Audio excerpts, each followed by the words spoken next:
From chains to bearings to bumpers and components, we've got it in stock and ready to ship straight to your door from our base in Ontario, Canada. Check us out online at karteparts.ca.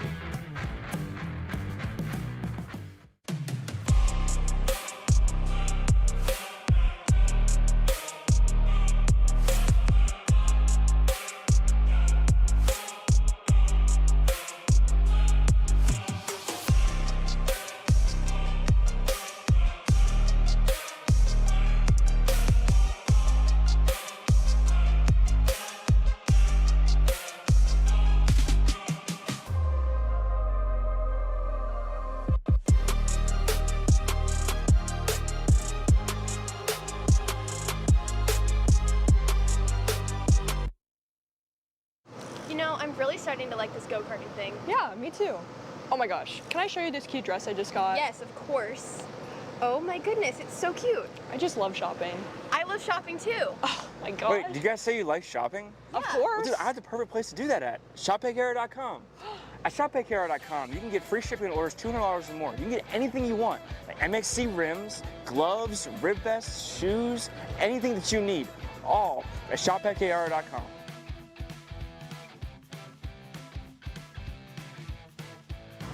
Who is he talking to? No idea. But we're gonna have to check it out.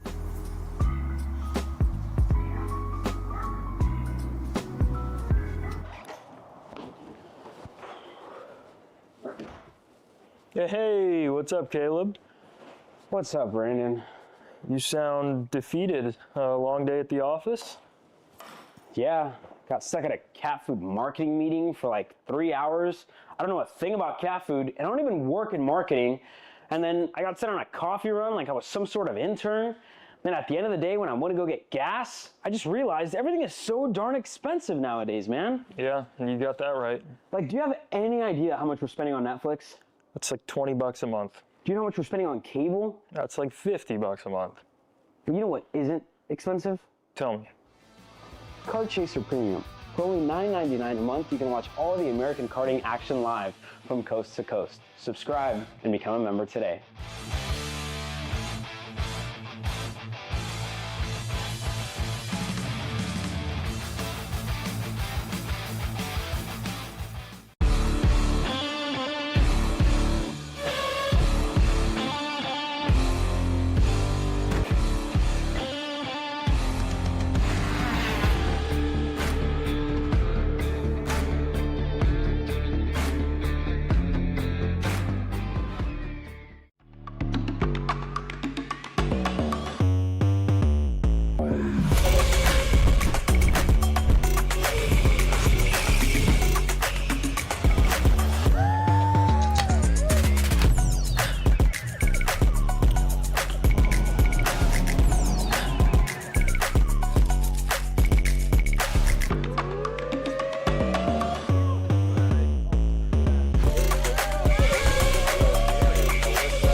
Let's go race.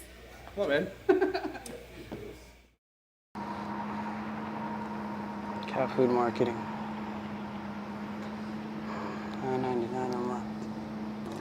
Dude, Caleb, wake up. Dude, we're live in 5 minutes. Let's go, come on. What are you doing? Dude, I'm so sorry. Xander had me in a cat food marketing meeting till like 2 a.m. last night. Come on, man. Do you have anything I can drink? Dude, I got the perfect thing for you. Perico, it's a healthy energy drink alternative. Perico, non-GMO, gluten-free, kosher, magnesium, B12, B6, Yeah, it's good. B5, biotin, and zero sugar? Pericazo! Try Perico, made with natural ingredients, organic caffeine, and supports your metabolism. Try the new official energy drink of Kart Chaser.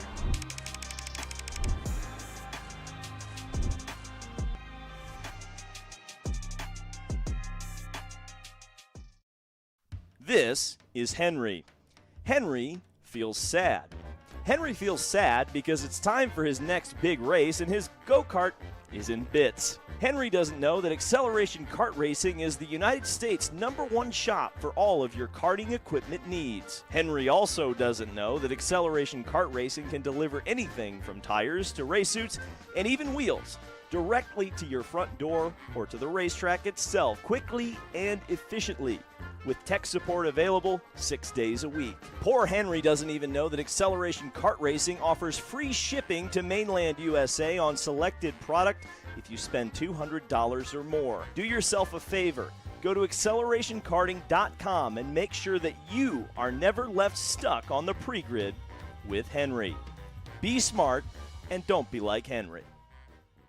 Paulie Massimino wins the Wisconsin Grand Prix! James Overbeck on start number 2 gets win number 1 in OKN Stars!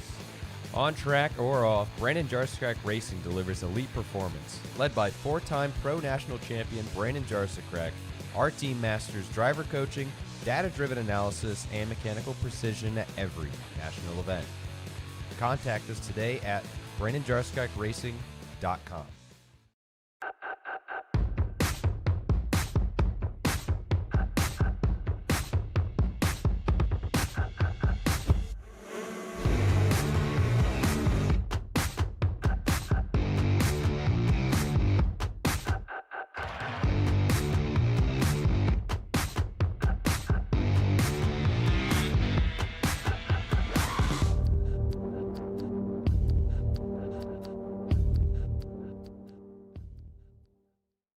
Are you ready to get behind the wheel? From Formula One to NASCAR and IndyCar, all the pros start here.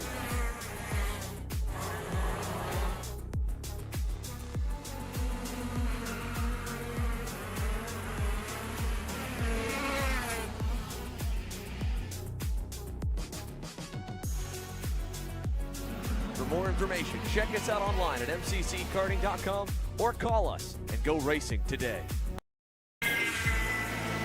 Florida Kart Racers, you asked for it and we're going to bring it. Introducing Florida Karting Championship, FLKC, a brand new racing series coming to Florida in 2026.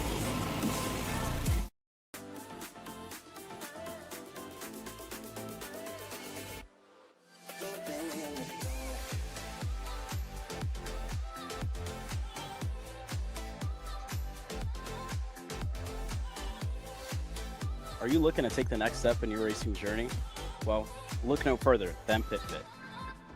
With 2 locations in Charlotte, North Carolina and Indianapolis, Indiana, PitFit trains drivers all the way from grassroots level karting to IndyCar and NASCAR with top-of-the-line personalized coaching to improve physical and cognitive fitness. For more information on programs, check out PitFit on Instagram or Facebook today.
Karts are on track. It's time to get back going for Cup Karts North America Grand Nationals action, the 9th edition, here at Newcastle. Your Austin Speed Shop cadets on the racetrack. It's Hudson Howard who'll lead the way alongside Ruben Greer. Brett Heckman starts off next. Lem Stoner alongside in row number 2. Austin Taylor starts row 3. Liam 4 will be to the outside in the 6th position. Spencer Height, Yusufati, they make up row 4 here. Anderson Hemphill and James Fox back on row 5. Tristan Francisco's picked up a couple spots from qualifying a bit further back. The Canadian starts alongside Dusty Stray, who had an incredible comeback drive of his own in heat number 1 back on row 6. Nathan Stockwell starts 13th. Grayson White starts off in 14th position. Luke Bulpett also wants the drivers who have competed in Canada as of late in 15th. Jackson Reinholtz starts 16th. Drew Snyder and Ethan Smith a part of row 9. Row 10, Max Seal will start alongside Reagan Hodges to round out the top 20. Full row of cadet drivers for heat number 2. Jackson Brewster starts alongside Kai Schipper, Kuiper Nelson, and Chase Call back on row number 12. Michael Patrick, Kellen Murphy back on row 13. Then you also have Blaine Donovan along with Joseph Nico Yosef Koa Dozet alongside Jackson McNeely inside the top 30. Remy Boss back at 31st. Diesel Maxwell at 32nd with Dean Yates and Levi Zepker the top 34. Clyde Lehman will start alongside the 143 amongst the top 36.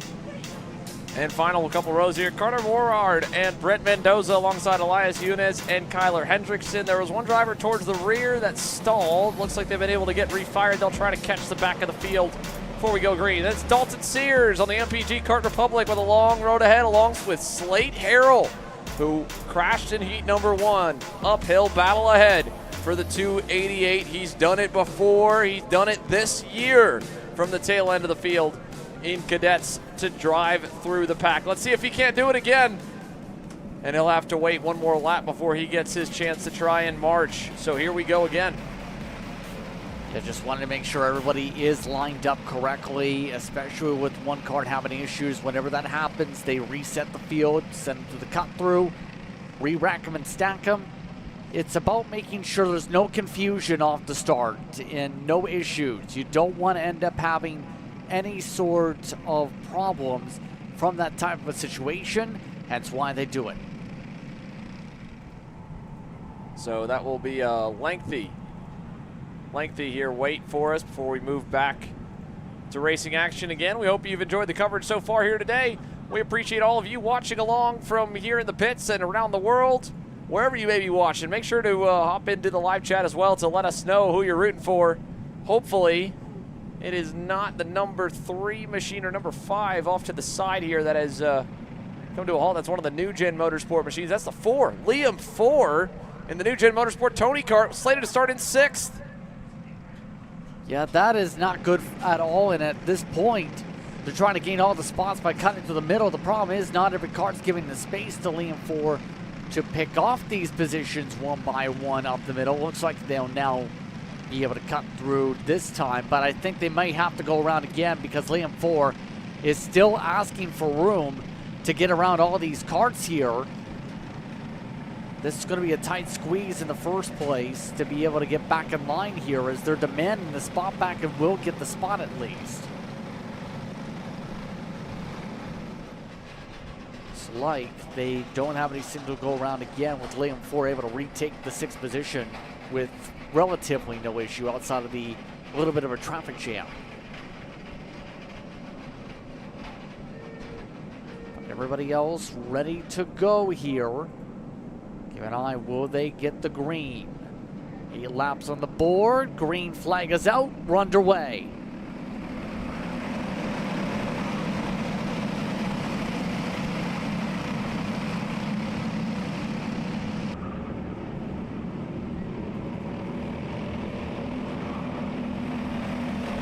And one driver slowing out of turn number 1. Not sure who it was. Seemed to have the chain probably instantly kicked off the go-kart. The rest of the cadets, though, presented by Lawson Speed Shop, are out and away, and it's Ruben Greer leading Hudson Howard slipping back to the 3rd spot here on this opening half a lap. Liam 4 able to get up to 4th off that momentary scare on the pace lap. Still running solidly here. And then it is Elam Stoner. Mixed up him and his brother AJ. Elam was in the morning yesterday, AJ in the nighttime.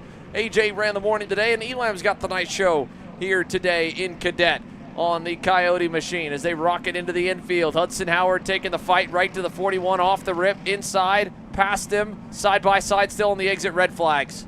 We've got a wreck further back that has brought this race to a halt.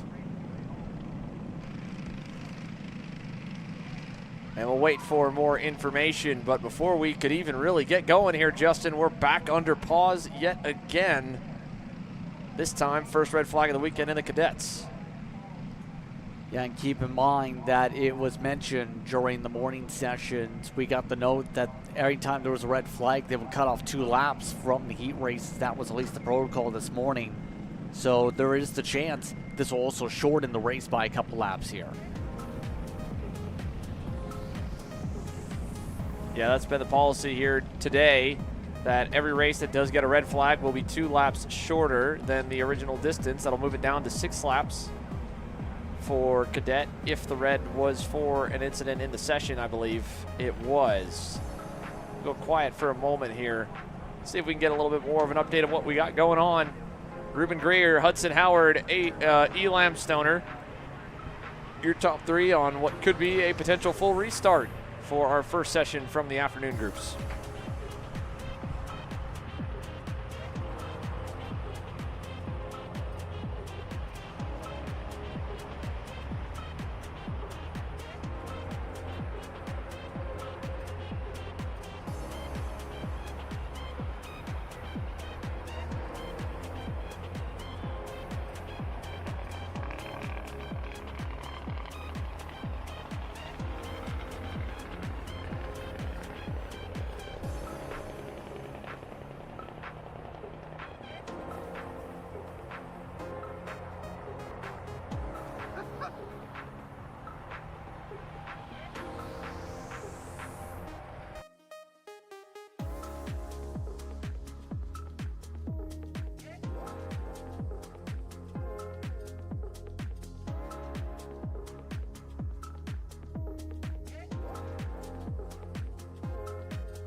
try this again, folks. 6 laps now will be the adjusted distance for the cadets for heat number 2. It'll be a full restart. Hudson Howard back on the pole with Ruben Greer on the outside. And we'll see if we can get an update from Caleb Vieska at some point here. The driver was up and alert and okay pretty quickly after we did go red. We obviously wanted to give the officials ample time to make sure they had the field all grouped up together. Ready for action once again. Sun's out, breeze is up, as you can see the Vega banners flying in the distance. Hudson Howard on the inside, and on the outside, Ruben Greer in the 49 and the 020. We're ready to try this with a full clean slate, but 6 laps the adjusted distance. Jason Burgess has them, and he's got them good enough to give the green. We're back underway.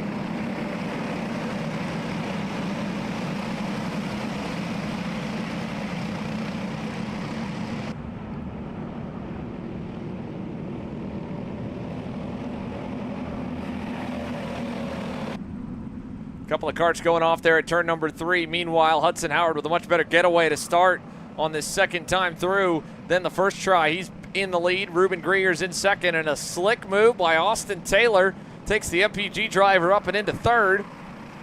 And behind him, it's now going to be the likes of Grant Heckman, I believe, with a decent start. Liam Ford, not as good of a getaway for him on the new Gen Motorsport Tony Kart, but he's up to 5th still.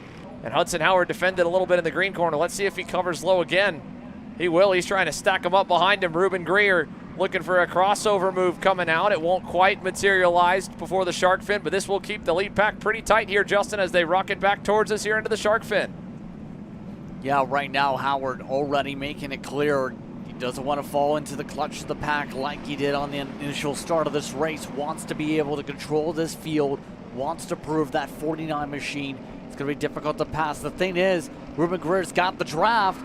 Already slips on through the nitro kart. Takes over the lead with the slide. Yeah, we talked about some of the confidence with those drivers. They felt fairly dialed in with the respective karts to be able to get their setups all into the swing of things. The thing is, Howard still got some help now. Taylor slips his way on through and goes all the way to second, pushing Howard. Austin Taylor on the charge here early in the going for heat number 2, as he should be. 6 laps being the adjusted distance means there's even less time to be patient. And you can see Austin looking ahead. Fellow Kart Republic in Hudson Howard. Are they going to work together? Are we going to fight for the lead? I think Taylor's willing to push him for now. And then it's the nitro kart of Ruben Greer back to 3rd. Look who's also moved his way up into 5th. That's Yusuf Adi off the back of into the top 10 starting spot in 8th. Now cracking the top 5 here ahead of Liam Ford. And we've got at least 42 of them through the start here in Cadet. This will be 2 laps complete, 4 laps to go. Hudson Howard continues to show the way down the front stretch. Pack of 3 up front, another pack of 3 now. Yusuf Adi side by side fighting for that 4th position. Down to turn number 1 with Grant Heckman, and Heckman will ultimately bail out of it. And it looks like Yusuf Adi, with the metal rear bumper and the number plate on the back, is dragging that number plate. Looks like the zip ties might have broken for too much pushing on the backside. So he's going to have a little bit more drag than others down the main straights, but it doesn't seem to be affecting him. Adi that time by just as fast as anyone else in this main group. A little wide there in turn number 5. And for the front 3, no movement yet. We check further down the board here, past Liam Ford. Pretty smooth sailing as well. That's the number 12, Dusty Strayer. We covered his charge through the pack last night yesterday morning, sorry. It's been a long wait for the cadets to get back on the racetrack. They were in the morning rotation yesterday. They're in the night show tonight. And Dusty Strayer on the Parolin. Now up to 7th here from 12th on the grid, one of the biggest movers in the early going. Luke Bullpit's also up 5 positions from 15th to 10th as of last time by the loop. And we'll see if Dusty can latch on to make it 7 deep in this main pack. And he might have more riding with him. Elam Stoner slipped all the way back to the 8th position trying to rebound. Halfway should be this time with the red flag coming out on the opening lap, shortening the distance. Let's see if we do get it. We won't see the halfway from Jason Burgess, so maybe we do go the full 8 laps. For now, we'll keep a tab on it all and wait to see if we do get a double stick signal next time by. technically 3 laps in the books, potentially 3 or 5 laps remaining. 2-car pack there now have pulled away from 9th onwards, a Spencer Heighton crew. Here's a look, Dusty Strayer in 7th, Elam Stoner in 8th, trying to do what they can to catch the leaders. They lost a little bit last time. This will help them. Another move for Yusuf Adi up the chain. He'll move to 3rd with that pass in the cell tower hairpin on Ruben Greer. Yeah, just picking them off one by one. I think that number plate's fallen off the 63, by the way, at this point. So there goes the drag possibility. Well, it is still there. It's still there. It blends into the pavement. It's a white number plate backing on a light gray surface. You only really see it if you look really close there, but you can see it dragging. Yeah. But hanging on. Yeah, it's doing a good job hanging on at this point. And you can tell at this point. Used to be a lot more common, by the way, with the metal rear bumpers that used to populate the sport, and originally that didn't cover the both rear tires. Here is the double sticks as we were expecting. So indeed, 6 laps the distance for Cadet. 2 to go. Yeah, at this point right now, it's the question, can Adi find a way around Taylor and be able to set something up? Looks like the answer is yes. They've already set something up for the pass. Now, having to play some defense, though, couldn't squeeze off Taylor. Taylor was able to get the crossover and get the pull, trying to bring through a couple other drivers with him. One of them includes Heckman, trying to battle back and forth with the backdrop with Greer. But just like that, saying we've got to work together to get to this leader now. Yeah, they have given Hudson Howard a heck of a gift here on this Saturday afternoon. The gap's going to be up about a second. They're only going to have a lap and a quarter to try and track him back down. Austin Taylor, Yusuf Adi, do they work together? I think Yusuf is going to give him at least a couple of corners, and he didn't really have much of a choice there to set something up for the shark fin. He and Ruben Greer kind of collided. Saw Yusuf with a big send and a look there into turn number 15. Didn't really have the opportunity to make anything more of it. Out of the last turn, down the front stretch. White flag waving this time. 1 lap to go. Hudson Howard leads. Adi with a big run towards turn 1. He'll slip back down the inside of Taylor, but Austin is going to try to fight for 3rd and hang on to make it a 1-spot loss. I think he should win out, and he does through turn 3. Greer stopped his progress there. Liam 4 watching on. So is Grant Heckman on the VLR as they all fade high and low on the short run into turn number 5. Behind them, Elam Stoner starting to go at it and going off the racetrack. The 41 of Elam Stoner off. One of the top contenders in Cadet. Must have collided with Dusty Strayer. Those are the only 2 around each other on the run to 5 here on this final lap. Yusuf Adi's charge continues. Taylor side by side for 3rd. Ruben Greer wants it through the kink, wheel to wheel. There's Stoner off to the wayside in turn 5. He's out, and with a half lap to go, Hudson Howard is headed for home at his home racetrack with a healthy gap. And we're trying to see where Dusty Strayer may be if he's continued as well, but either way, the checkered flag awaits us. Hudson Howard leading. Austin Taylor's been shuffled all the way back to the 5th spot. Back behind Heckman and crew. 6th actually. Adi to 2nd. 3rd for Greer. To the checkered flag and a wild one to close it out. A crazy final lap. Hudson Howard. Easy finish. Easy win in heat number 2. Adi 2nd with a great charge forward. Greer 4. Heckman. Taylor. And indeed, Dusty Strayer, like Elam Stoner, colliding and dropping off the face of the earth on our leaderboard. That is, and I think they may go all the way to the rear to 41st and 42nd with the last few drivers crossing the line. There's Dusty with a bashed up front nose cone right here coming down the front straightaway. And it will be a heartbreaking 37th provisionally for Dusty Strayer. And it should be all the way back to potentially 42nd for Elam Stoner. Hudson Howard, though, one of the bigger margins on the day, 1.9 seconds, just shy of 2. To Adi Greer 4 and Heckman Taylor 6th. And how about the run up the board for Nathan Stockwell and Luke Bullpit being the ultimate benefactors of the last lap carnage. They get to 7th and 8th from 13th and 15th up. Also 13 spots. Michael Patrick, the 94, cracks the top 15. Tristan Francisco up and down, rebounding to 16th. But the cadets are in, which means that the senior drivers, specifically senior medium, are ready for action. 101 on the full list, 102 off the pre-entry list. and they are ready to go for their second round of heat races here. There's going to be Group B and D coming at you next here, folks. Eli Warren, Christopher McKeithen, and company. Dylan Amundsen ready to roll on the MGM 136. The trusty package that has given him a lot of success over the years. How about Christopher Wakefield's day and this weekend as well? It's been right up on par with teammates at the PPK camp. Seems like every year for that crew, there's been a new driver in the mix that has jumped in like they've been running with them for years at the front of the field. And speaking about jumping in, how about Buddy Antonino, the recently crowned OKNJ Stars champion, making his senior class debut in senior medium with MPG Motorsports. Kart public driver sitting pretty here for heat number 2, alongside a veteran now in the sport, Henry Wheeler.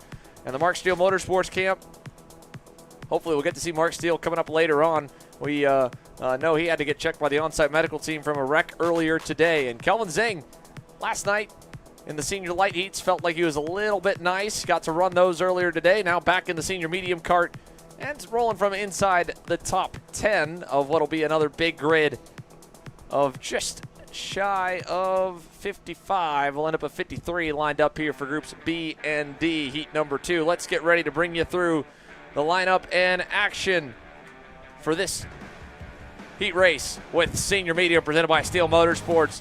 As shown there, starting on the pole, Eli Warren, already a heat race win to his name. That's why he's on the pole here, as the points are cumulative. Christopher McKeithen starting onside him. Amundsen, Wakefield, Wheeler, Antonino, Ian Quinn, and Thomas Sharek make up row number 4. Then it's Kelvin Zane who will start in the 9th spot. John Treadwell in 10th. David Barnes and Gabe Sessler amongst your top 12. McCarthy and Renko start behind them. Jake Sessler start alongside Andrew Hitchcock inside the top 16. Adam Maxwell 17th. Kyle Wick down in 18th spot with Leslie and Inuzzi amongst your top 20. Scott Kleiman, Josh Stiefel will roll from row number 11 at the top of the second page here in the 92 and the 019. Middle of the road for them, ahead of Ryan Morton, Austin Speck. It'll then be Justin Wishart and Jaden Harry rolling from row 13.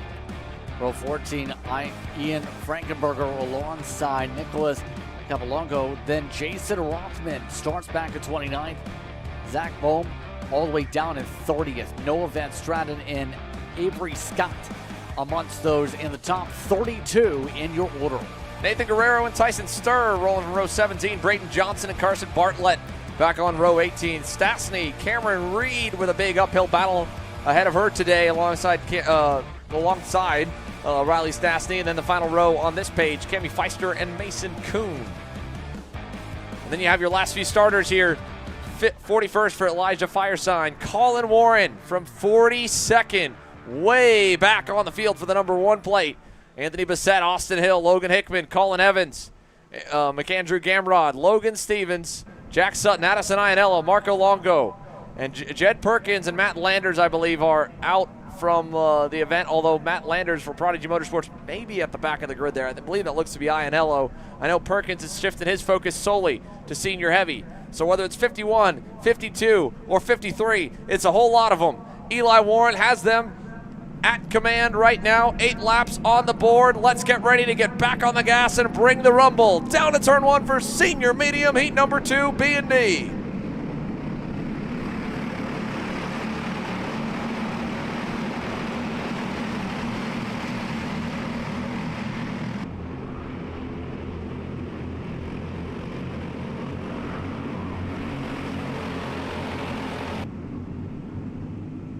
All good for Eli Warren and Christopher McKeithen. Quickly getting to single file formation here as they rock into the horseshoe. One driver off left side of your screen, but the leaders are good and away as they go to the cell tower hairpin for the first time.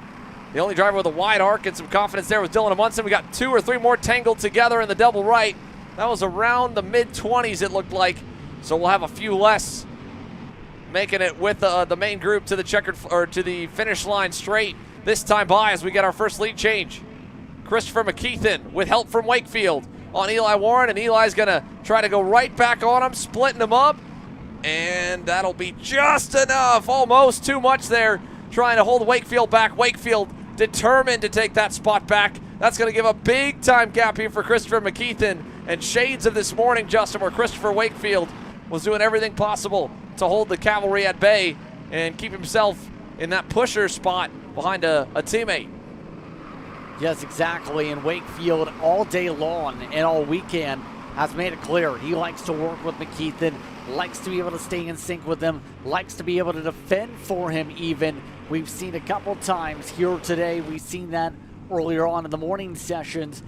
So it shouldn't be a surprise to see Wakefield doing what he's doing right now, to be able to work with McKeithen. All of this as well, drivers like Munson getting shuffled back in the blue cart, getting moved back in the heart of the field as the rest of the field rumbles its way up to the cell tower. Side by side here, Antonino on the outside getting freight train. John Treadwell down the inside with help from Barnes or McCarthy, one of the Prime Power Team Bureau Art machines. As McKeithen leads Wakefield and Eli Warren, here's Warren again looking to split them up. Down the inside and through. Ian Quinn now the next challenger with help from Henry Wheeler.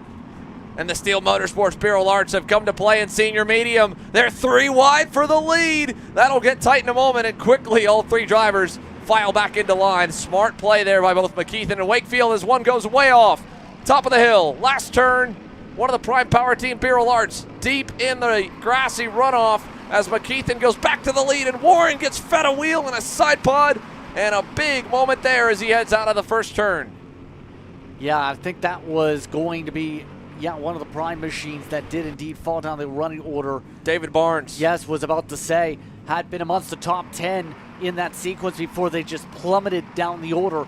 But all this is still in that situation where, for Warren, it's the question, can they force themselves on through, get some spots picked up once again, try and control this pack with the way the PPK machines are trying to do things, though.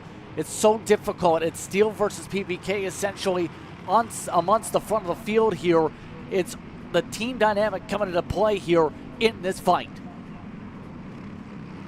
Side by side here, Antonino, no teammates nearby him. He's just trying to race for himself. Dylan Amundsen the same here. The lone MGM inside the top 10. Down the inside, back around him, further back, looking on. John Treadwell along with Owen McCarthy. Here's a move, Wyatt Leslie up what looks to be around maybe 10 spots or so. Furl black flags to the main group. Jason Burgess saying, use your head, boys.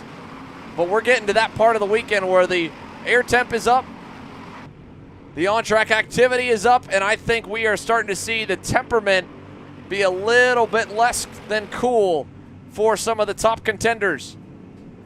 And down the inside again, McKeithen and Wakefield just covering a little bit, stacking them up, trying to trigger a fight for third. And the problem is you've got teammates lined up 3, 4, and 5. They're not going to fight with each other, and in the event that it would sacrifice their shot at the lead and the win, knowing that you got a teammate duo up front that have worked so well together here through the weekend. So this is going to be a pack that will more than likely explode from further back, and maybe some spoilers joining in. A Munson there now on the back of Henry Wheeler, all lined up on the inside. A whole lot of pushing and shoving. Big send there from Treadwell. It'll bog him down, and that's going to allow Aiden Lorenko to take advantage and pick up a spot or two. This second group now closing in. Couple of Wicked Racing GFCs. Kyle Wick on the move. Jake Sessler as well. Wyatt Leslie. No teammates in sight there. The small Leslie Racing team. OTK package now trails the end of the pack as McKeithen continues to cover the low side. Wakefield there. Warren following, and then Quinn trying to back off a little bit. Maybe give his teammates some breathing room to go to work as Eli sends it in the grid corner. Contact up and over the side of Christopher Wakefield as they both go off.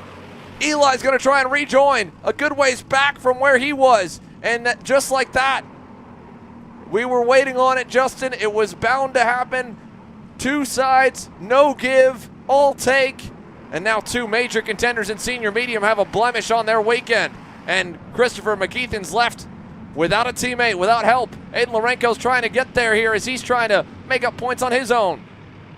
Yeah, absolutely terrifying to say the very least with some of that right now. Wheeler now in the conversation. 3, 4 wide for the race lead. McKeithen making contact. Wheeler pushed off. Wheeler cutting through the course. More contact as there goes hard hits for the barrier. McKeithen amongst them. McKeithen into the wall. Wheeler across the racetrack. Quinn is out. Where of the C's part in who for? It's Dylan Amundsen with the lead. And a big upward run now for what looks to be Owen McCarthy as he's closed up to the rear bumper. Wheeler third. Penalty flags. Of course they're flying, as McKeithen and Wakefield have been given the boot scooting boogie and exit stage left from the entire group here at the CKNA Grands and Senior Medium, and this is going to massively shake up the heat points here at the midway. Amundsen, McCarthy, Wheeler, John Treadwell in fourth now, Buddy Antonino Jr. in fifth. Kelvin Zing avoiding the chaos has taken his AR Academy MGM into the sixth spot. Then it's Kyle Wick into the top 10. First time this weekend for the former SCUSA Pro Tour champ, and the progress continues for the black and white machines as Jake Sessler's cracked into the same group as well. Adam Maxwell's 8th, and Jaden Harry up to the 10th spot from 26th on the grid. 16 spots net improvement with still 2.5 laps to go. Yeah, this has turned into an absolute mess right now at this point. More hand signals as that was unappreciated there on the stand from Antonino. That time by, seen Treadwell amongst those, just pointing on the signals, should say that was Zing, who is not where we wanted to back down after being too cautious yesterday. 2 laps to go, and they are racing like mad. By the way, Colin Warren was curious on how things are going, has kind of joined the conversation here as we take a look at the replays. Yeah, let's take a look here. Left side, Eli Warren, Chris Wakefield. Again, the two of them first, right? Contact, neither one wanted to give. Then right here, Ian Quinn, last second send down the inside on McKeithen. Side by side, gave enough room. McKeithen didn't like that Quinn ran him a little wide. I don't even know if McKeithen knew they were 3 wide or nearly 4 at the time. And once he drove Quinn's teammate through Ian Quinn, Henry Wheeler into the grass, I think Quinn had an answer back for him. There's a look at Henry Wheeler. Ends up in the lead, has to give back the time. McKeithen goes off. McKeithen went so far into the grass, he had to go around the barriers and straddle the barriers and the light tower. And oh, by the way, Henry Wheeler after that is back in the mix again. And I think we've had some shaking up of the lineup beyond fourth. Zing is away safely there. Antonino must have gotten into it with John Treadwell, because now it is Kyle Wick up into the 6th spot. Meatball flag with the white flag. Who for? We'll find out. Jake Sessler's back in the mix there. That's Eli Warren. Colin Warren into the top 10 from 42nd.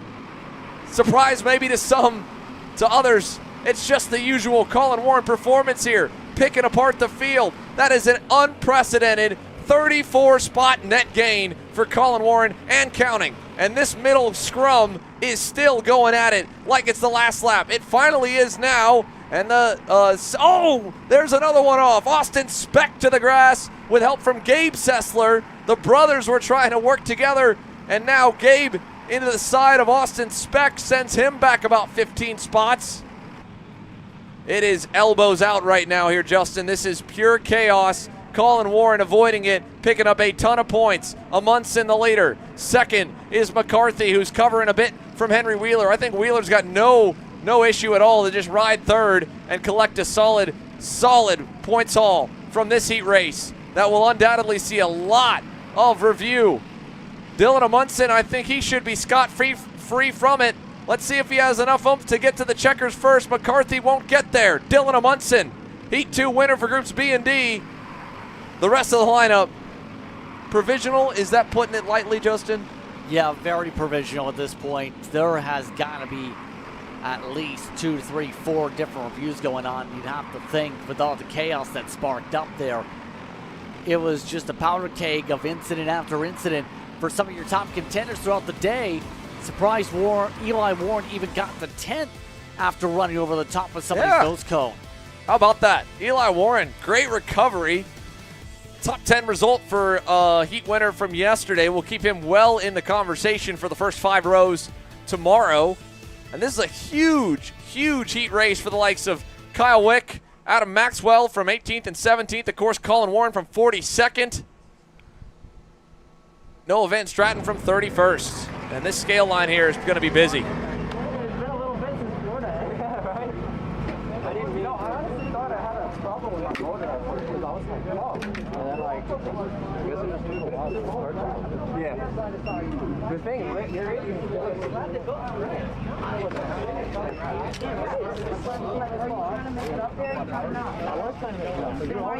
You also passed me, right? You both passed me. Yeah, because you were slow. Okay, well, when I was behind you, you felt slow. That's how this track is, yeah? Like I said, I wasn't intentionally. I skipped it. Yeah, I can admit that. All right. I tried to check out.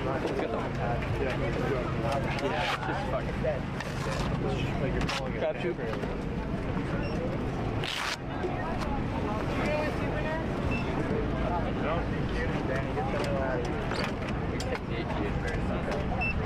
Thanks for trying. Yeah. Since I get getting in the cell tower at the start, he just completely threw me off the track. And he was a kid, dude.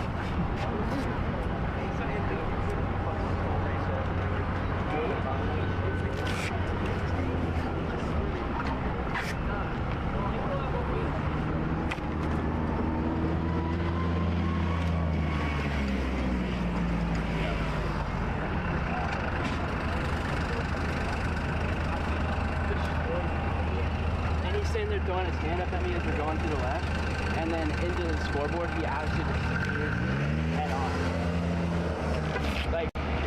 Like how?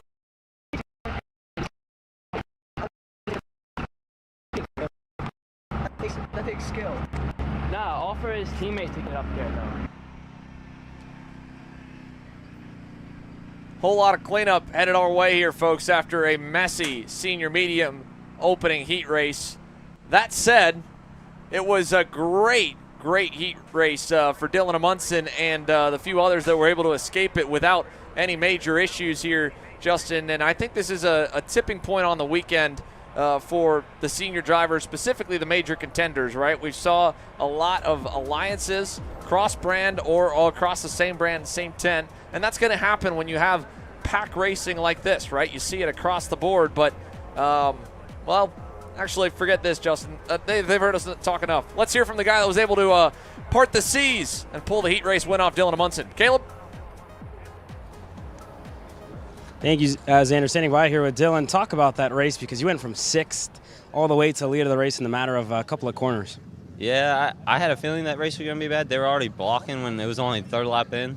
I decided just to hold off. I was behind Wheeler. I was like, if anybody's going to make the room, there's 3 Burrells in front of me. So I figured 3 Burrells, 2 Coyotes. I said one of them's going to have to wreck. So I just decided to stay back and just watch it instead of being the one that does it. So that's just how this race has been all weekend.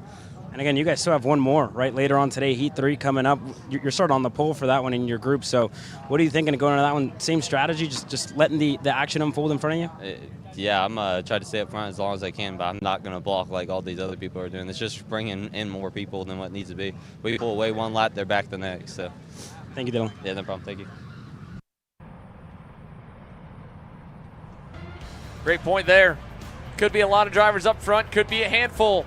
Depends if you guys are willing to trust each other and work together or not. We're ready for more. And the other half of senior medium, they just watched that, and now we'll see what their race looks like. We return from Newcastle. Florida kart racers, you asked for it, and we're going to bring it.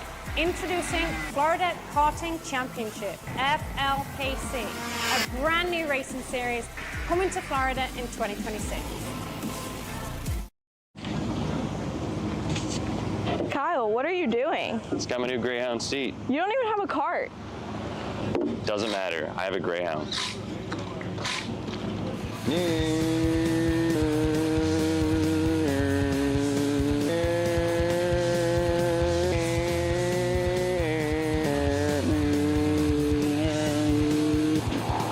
Who the f is Kyle Cuthbertson? Doesn't even have a go-kart. Doesn't matter.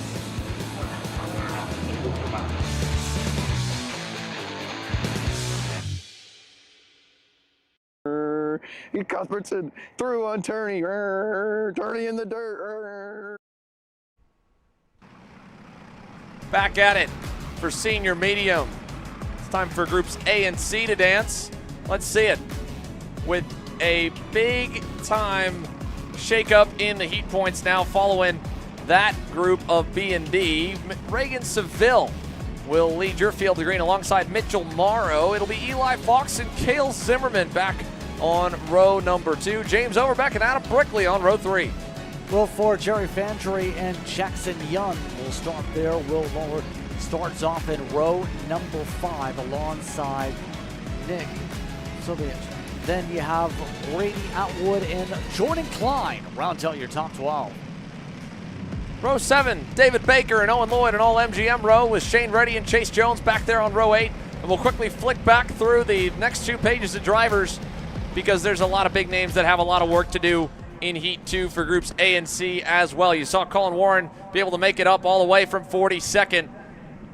We've seen a few more have to do the same in other divisions as well. It's definitely possible, and if this race is as chaotic as the one we just witnessed, you might see it. Cade Yeager, most notably there, buried in the field, one of the fastest cars this weekend, ready to go for senior medium, groups A and C, Heat 2. Let's bring the rumble to 1 again.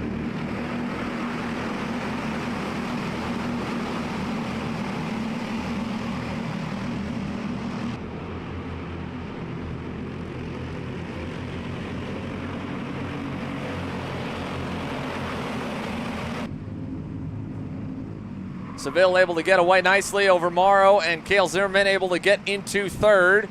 Clean start, has them all pretty tightly packed here, running into the cell tower hairpin, and now Zimmerman's going to go right to work in the corner specifically.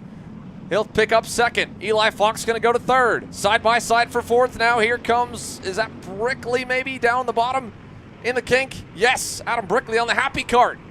And then right back with an answer is Mitchell Morrow, not one to slip too far down the leaderboard. That's going to not make Brickley as happy from losing a spot. Now it's going to be even not as happy. Another pass making its way on through. Overbeck able to cut on by. But again, it's all about picking your spots off these starts, being able to know when someone's going to go for the lunge and try and break up some of this pack a bit. Jerry Fandry amongst those, still trying to get the outside of work. Still with the 23 also in the group. As, look at this, Lloyd amongst those starting to fan out as they try and see, is there a way to poke their way through? The answer right now is they have to reset and rebuild up these runs if they want to make some more passes here. Good news is it's still early where everyone is still pretty tightly packed, so there's not a lot of time lost yet. Adam Brickley on the happy cart. This is their first full year. They've got a handful of all-stars under that camp, and Adam's trying to take them into the top 5 in the heat point standings. Here's Owen Lloyd with a move. First one of the pack we're following. Chase Jones following him up the board. 2 drivers that already are up about 2 to 4 spots apiece, and we've got contact in the main pack. That is the 383 of Mitchell Morrow on the back of Eli Fox. Reagan Seville covering for the lead is going to stack them up, although they have an opportunity to break away. It will not happen. It's going to be 2 by 2 most of the way through the top 20. Here's Owen Lloyd trying to make something on Nick Sobiek. Not there. Chase Jones to the inside. He'll get past, and Lloyd will get stuck on the outside. He'll climb the curbing, but can't find a gap to the bottom. Josie Chambers is there. So is Braden Heber, Peyton Worm. And the penalty flag comes out here to the signal. No surprise, the officials are busy again. Jerry Fandry back at the end of the lap here. A nice move on Brickley. That'll move him up to 7th. He's had a consistent run in the top 10 in both classes he's been in, and been kind of gridlocked just outside the top 5. Let's see if he can break through with some help now. Ahead of him, Will Lawler, Jackson Young, couple of the PPK Coyotes in this class. Eli Fox, Overbeck, Zimmerman, Seville, still your top 4, and now the Coyotes in 5th and 6th will trade spots. Lawler through on Young. Yeah, you want to get the swap yet again. Just try and swap draft and see, can they switch things up, see what will work a little bit more differently here to close up the ground on the racetrack. Make sure they have an opportunity to be in position rather than fight and lose ground, not making something work and losing all the chances there. We'll say amongst those, Jones, you see him riding behind now that 119 machine. Lloyd just pushing on and trying to work with the 33, trying to close up some of the grounds outside the top 5 as Lloyd Doesn't want to wait, per se. Feels like he's a lot quicker. Oh, this is going to get tight right here. Little pop over the curbing for the 383 Amaro as his backward slide continues. That's Braden Zerves now working up to him. Zerves started a little ways back. Lloyd started in 14th, and Josie Chambers started in 20th. Josie Chambers on the Intrepid is nearly up 10 spots already here at the end of lap number 3, and there's not been a ton of chaos in the lead pack. He's done most of those passes by himself. Chase Jones with a pass here. Continuing the march for the MPG Motorsports crew. That'll put him P9, 7 spots up the board. But the top few are still there, still running. First bit of action here in a minute for the lead. James Overbeck takes command now into the infield with Cale Zimmerman behind, Eli Fox down the inside of Seville, and the lone GFC in the main pack falls back to 4th. Where we've seen this story before from James Overbeck, whether it's been in KA chassis or, of course, this weekend here in 206 Motors. It's been where Overbeck just knows the right time to cut forward, the right time to be able to make some of these passes. He's always one of the drivers that you see in the top 10, no matter where you go on the national scene. And Overbeck today seems very comfortable, at least now being able to control things. He's been pushing his teammates in all 3 of his classes this weekend in good spots. Now it's an opportunity for him to try and win one of the heats. Yeah, James Overbeck really made his name at this event years ago, where the struggle was really the story for him in KA competition, in KA Junior and KA Senior. A handful of performances that were solid. He started his career with the Nitro Kart Nitro team.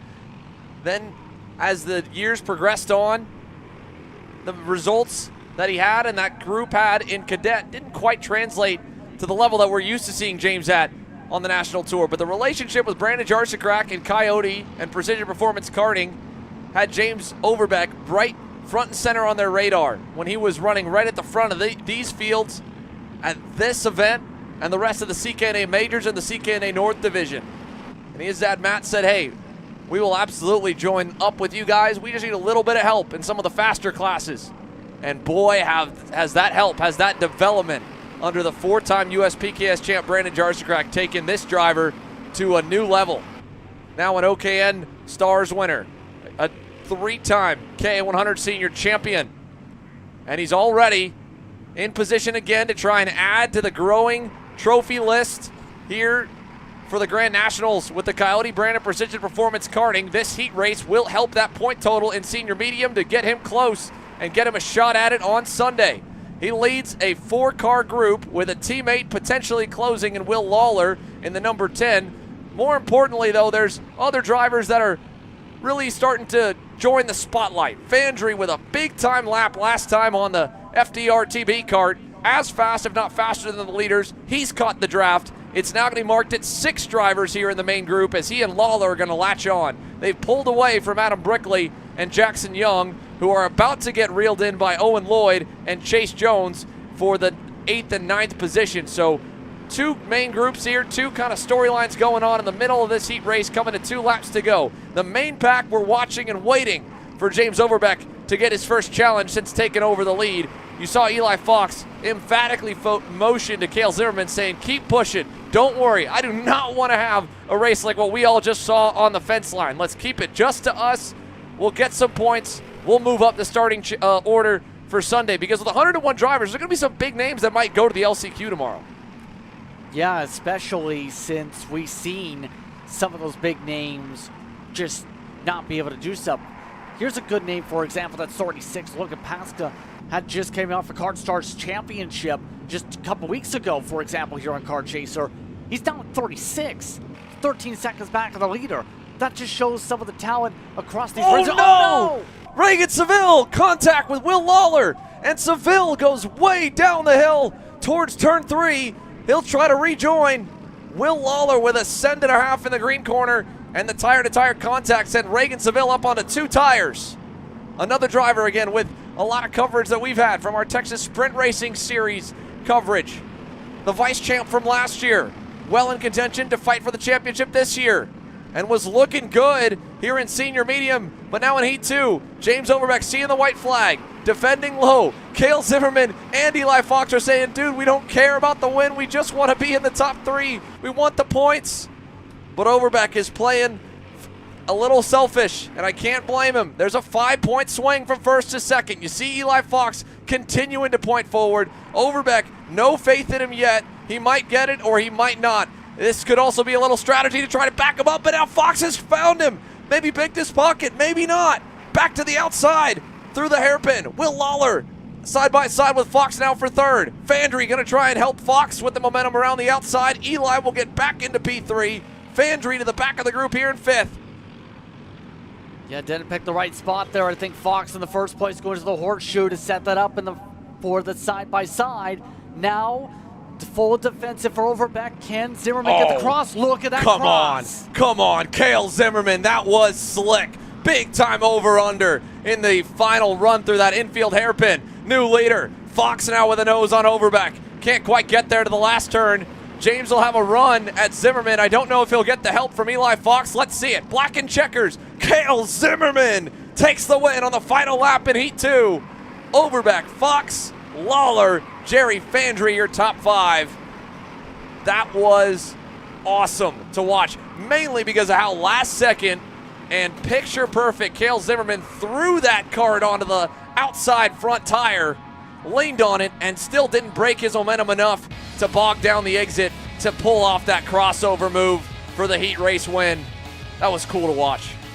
That was a perfect diamond line, absolutely, to be able to get it to stick where the rubber billet's gone and where some of the Rhino liner may be starting to stick around a little bit. So it was a perfect cut just to be able to get alongside. We've seen drivers have to lift out going to the shark fin today, and he banked on that to be able to make sure he secured it for 14 by 15. Some of the movers further back. Reagan Seville rebounding from the off-track excursion to 19th. Heartbreaker for him. But up from 40th to 21st, Austin Olds trying to get above the danger zone. That was a solid drive for him. Lots to break down here from Heat number 2 in senior medium across both groups.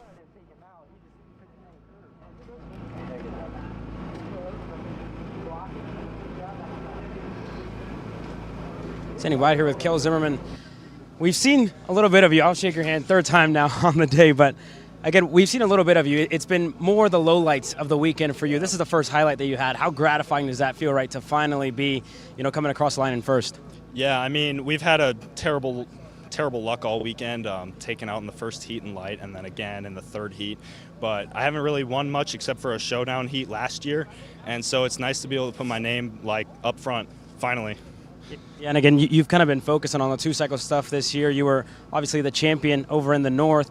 Tell me about, being back here this year. Do you feel like maybe the year in two-cycle gave you a little bit more confidence heading into the CKNA Grands this year? Oh, 100%. The racing is so much more aggressive, kind of replicates here, and so, yeah, the aggression in two-cycle has definitely helped me, race better here and kind of help me adapt more to different situations on track as well.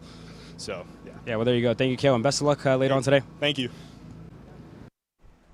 He definitely adapted well. I'd love to have another look at that last lap move that scored Cale Zimmerman the win here in Heat number 2. That was exceptional from the VLR driver whose coaching program has continued to blossom along with his driving career, and well so. I mean, that is exactly what you want to show to drivers of how to dance the line of wanting to set up for a crossover with a hungry pack of carts behind you. Look at this. Again, at the last second, he opened his hands up, and then as soon as he could get the cart pivoted, get that wheel back straight, because he knew he was going to be low on the RPMs and cutting the corner tight. But right here, last second, opens up, crosses over, and gets the run to be able to get the momentum and a little bit of help from the likes of Eli Fox and crew to complete the pass. But really, that was all on his own. So perfect display for Cale Zimmerman to score the Heat race win. The scale line continues to roll here for senior medium. There's still more action on the way. They'll be back out on track again, of course, with the 3rd round of heats. On deck, coming up here shortly, the kit carts are starting to make their way to the front stretch. Then there's going to be the likes of Masters and Sportsman before we go back to the top of the lineup. For the afternoon here from CKNA Grand Nationals 9, you're watching Kart Chasers coverage. We'll see you on the other side of it here with Kit Karts.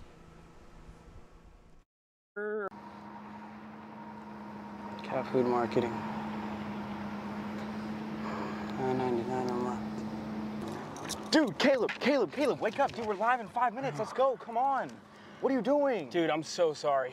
Xander had me in a cat food marketing meeting till like 2 a.m. last night. Come on, man. Do you have anything I can drink? Dude, I got the perfect thing for you. Perico. It's a healthy energy drink alternative.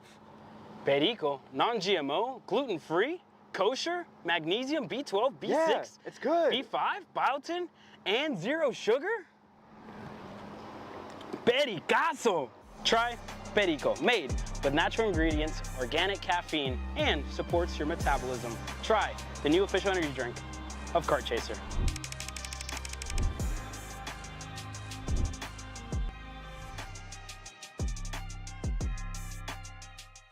Are you stuck with your kart racing? Not sure the ideal kart setup? Or going to a track for the first time? Well, Kart Class has the answers for you. Our online portal has a wealth of experience and knowledge to help your kart racing. From kart setup advice to track guides that are targeted specifically to your circuit, or the driver coaching aspect with mindset, racecraft and driving techniques. If you want to take your karting to the next level, visit us at kartclass.com.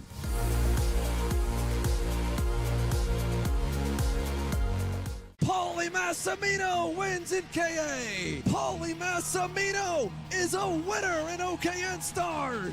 Take your driving to the next level with one-on-one coaching from 2024 OKN Stars champion Paulie Massimino. Kart rental options are available if you'd like to keep yours at home, and drivers in all classes are welcome, from Briggs 206 to Mini to K100 and X30. With in-depth data analysis, onboard video footage review, and lead-follow on-track sessions, each private coaching session will see you end as a more complete driver than when you started.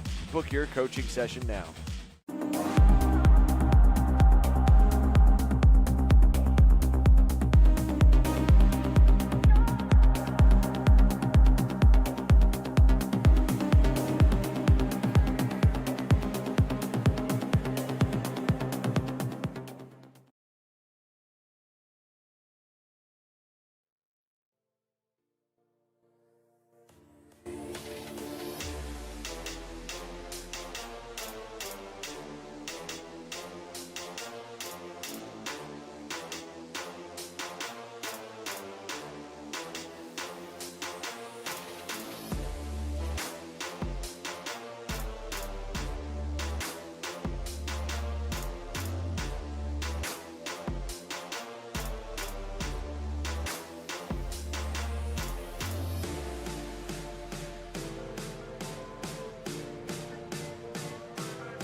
Engines firing for the Kit Kart division here from the CKNA Grand Nationals number 9. Mateo Romeo had the field covered yesterday.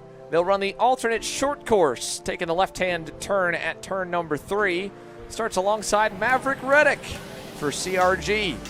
Easy to spot there in the black and orange, and here's the rest of the lineup, how they'll be for heat number 2. Pretty quiet heat number 1 for the Kit Karts, nothing crazy for them. And that was the case up until the main events at the Texas Sprint Racing Series. So hopefully this Kit Kart group looks good. Got the green flag. They're underway.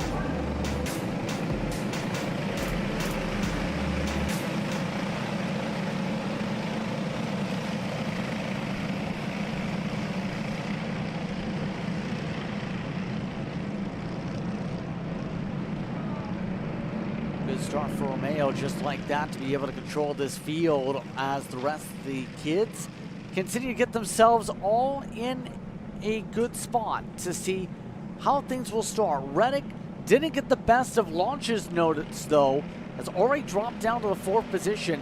Heckman was already able to slip up to 2nd, and Heckman, for whatever reason, doesn't want to follow the draft of the leader, just wants to go on his own line. Hey, it's about discovery and learning what works and what doesn't work. Well, that first lap worked for him for sure. William Heckman able to get up to 2nd, and Maverick Reddick slips back to 4th at the end of the opening lap. Now, Mateo Romeo, he has been able to just perfectly position the go-kart lap after lap to pull away. We talked about it a little yesterday. The Kit Kart engine specs for the Briggs 206 package runs a lower rev limiter and a little bit of a throttle restriction, but still has a ton of torque. So they're going to bounce the end of the rev range or the end of the power band pretty early down the straights, which means you're not really going to have a ton of braking or off-throttle time period. But that doesn't mean that carrying momentum through the middle of the corner won't matter, because you're still going to drop a little bit of speed. So you see Mateo Romeo, when we go through this section coming up, turn 3 on their layout, and then over to the infield corner, normally turn number 13, but on this layout, we'll call it turn number 4. He's going end to end on the racetrack to try and keep the speed up, keep the revs up before they get to the shark fin, and that's where a lot of the difference is being made. And we've got a little battle here between William Heckman and Maddox Knives. Maverick Reddick still staying close in the picture. Tony Beam on the low-key racing Sodi. Then behind Wyatt Barrelsman, Sophia Mendoza's picked up a couple spots off the start. She's gotten past a few. Back there in 7th, and that's a mad scrum. I think we're about to go 3 wide. Oh, we thought better of it there, Justin. We were about to get really crazy down at turn number 1. The 22 of Vettel Baker, the 77 of JJ DeShong, the 98 of Mason Poole on the MGM. He's looking to find a gap way by, and they're all trailing Sophia, and then Aria Denahauer. Aria's looking to make a pass on Sophia. Little contact between the two, fighting for P7, and that's going to bring the CRGs onto their heels again. Yeah, got to be careful with those shallow lines, no matter the division, because it's so easy to have that straight line on the entry. If you can't get it slowed up in time, they're meant to just take you up the racing line for the apex. Cross flags already up at the stand as they go 2 and 3 wide up the straightaway. Denahauer still does not have the chance to poke around, but Poole will get the squeeze of the shot contact. Vettel Baker, or JJ DeShong, the 77 CRG, side by side with Mason Poole out of turn 1, and then it ripped the steering wheel out of Vettel's hands. He went for a wild ride there. We've got quite a bit of chaos here in Kit Kart. Sophia Mendoza still hanging on to 7th. Vettel Baker, crossover out of the shark fin, and he'll complete the pass. Move Vettel back to P7, Mendoza to 8th. Masters drivers are on deck. Caleb Vieska is standing by with Mark Steele. We had a moment earlier in today we were a little bit worried. Let's send it down to you, Caleb. How's our guy doing? You heard hours, right? Been able to kind of get back. You were just in the seat for warm-up. How are you feeling? I'm really sore. We'll see how it goes. I'm going to have to stay off the right-hand curbs a bit. It was nobody's fault. It was a total racing incident. Just glad everybody's okay, and we'll keep going. I mean, you got a love and support, right, from your drivers that were checking in on you. A lot of competitors. How does that feel, right? You know, feeling the love here this weekend. Karting's a family, and it just shows it's a family when something like that happens, and everybody wonders what's going on. So thank you, everybody. I'm okay. I'm going to go win this Masters race. Sounds good, Mark. Best of luck. Thank you. The Canadian-born Midwestern resident, Mark Steele. There you have it. Ready to go out and win in Masters. Mateo Romeo trying to score another win here in Kit Kart. And we've had a bit of quite a bit of shaking the lineup up. Knox Smith up a few spots. And while we were chatting with Mark, something's happened to Sophia Mendoza, Wyatt Barrelsman, and I believe it may have collected Aubrey Babcock as well. They've dropped out of the top 10, out of the top 15, down to 22nd, 23rd, and 24th. And it looks like they just crossed the line now. So a little contact for them. Here's your leader, Mateo Romeo. He's caught up. He's gone even faster than yesterday, catching the back of the pack, and here's the fight for P2. The 23 of Maddox Knives under pressure from Maverick Reddick. They've pulled away from William Heckman. And on the final lap, they're going to duke it out for second. Yeah, Reddick pushing as hard as he might to try and steal this spot back away. Took a little shallower line going through scoreboard. Nothing doing yet. Tough spot right now, but Romeo has just dominated this run. Has actually reached lap traffic. That's how big the gap's gone. 4 seconds. Largest margin of the day by far as they come up to the checker flag here. Mateo Romeo able to come away with the win up in front. Will Knives hold back Reddick. 4.2 seconds, the margin of victory. Couple side-by-side battles to the line there. Arya Denehauer racing with Mason Poole will come down to the 1/10 of a second margin. And a big gain for Mason, up 3 positions from 11th. Vettel Baker picks up 2 to go from 8th to 6th on the MSL Racing CRG. And up a few more for the likes of Brianna Shepker there from 14th to 10th. Cole Piccioni from 15th to 11th. JJ DeShong, great recovery for JJ. He's able to get back up to 12th from his original starting spot at 10th. Knox Smith picks up 5 from 18th to 13th. Mike Hayen from 20th to 14th. Grayson Miller up 2. Cruz Dittmer up 6. Jude Boss up 7. Part of that a bit by attrition as well. Sophia Mendoza, Aubrey Babcock, Millie Clements fading to the back, and Wyatt Barrel's been unable to continue. He'll be the only one we'll have to retrieve from the circuit in Kid Kart, but it's still all about Mateo Romeo on the LGK.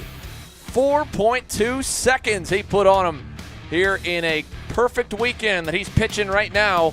Pole in qualifying and leading every single lap of our opening 2 heat races. They get one more tonight, pushing towards sunset here in the afternoon. And then don't forget, folks, here in the pits, the Newcastle Motorsports Park barbecue cookout presented by Comet Kart Sales down on the front straightaway at turns 1 and 2 tonight, once we clear the racetrack from the Sportsman drivers after the 3rd round of heats. Still got a lot of race until we get there, though, and that means it's time to go back to the full-size classes, from the future of motorsport to those that are still getting after it, even with a few more gray hairs. Masters drivers on tap here at 35 years and older. And you heard Mark Steele back means we've got the full contingent ready to go. Another sold-out class here of the 550 entries at the CKNA Grand Nationals.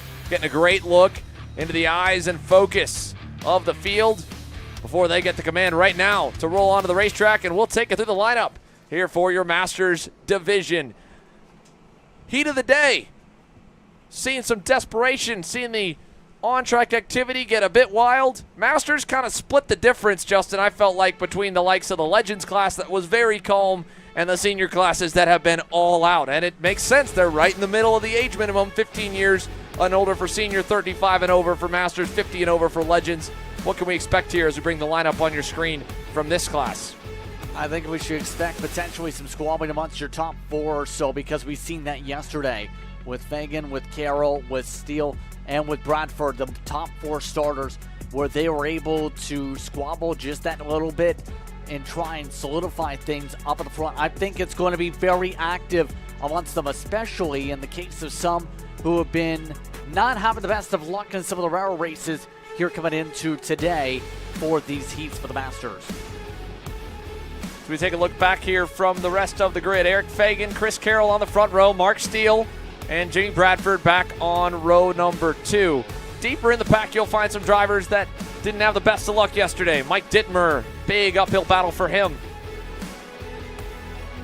Ryan Sporowski, middle of the pack here along with John Price. They've shown speed over the course of the weekend.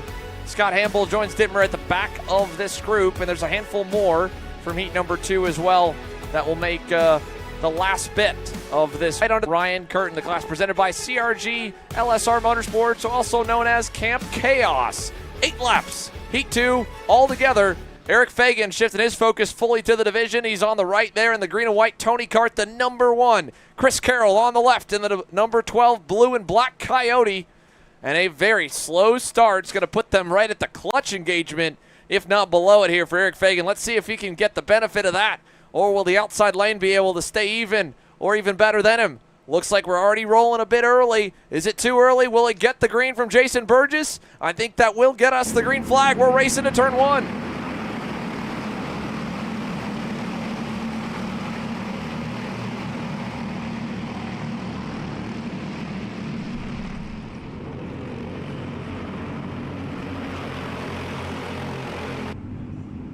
A little bit of contact and quite a bit of jockeying, but we've got them all safely over to turn number 5. Mark Steele with a great start right up to the bumper of Eric Fagan.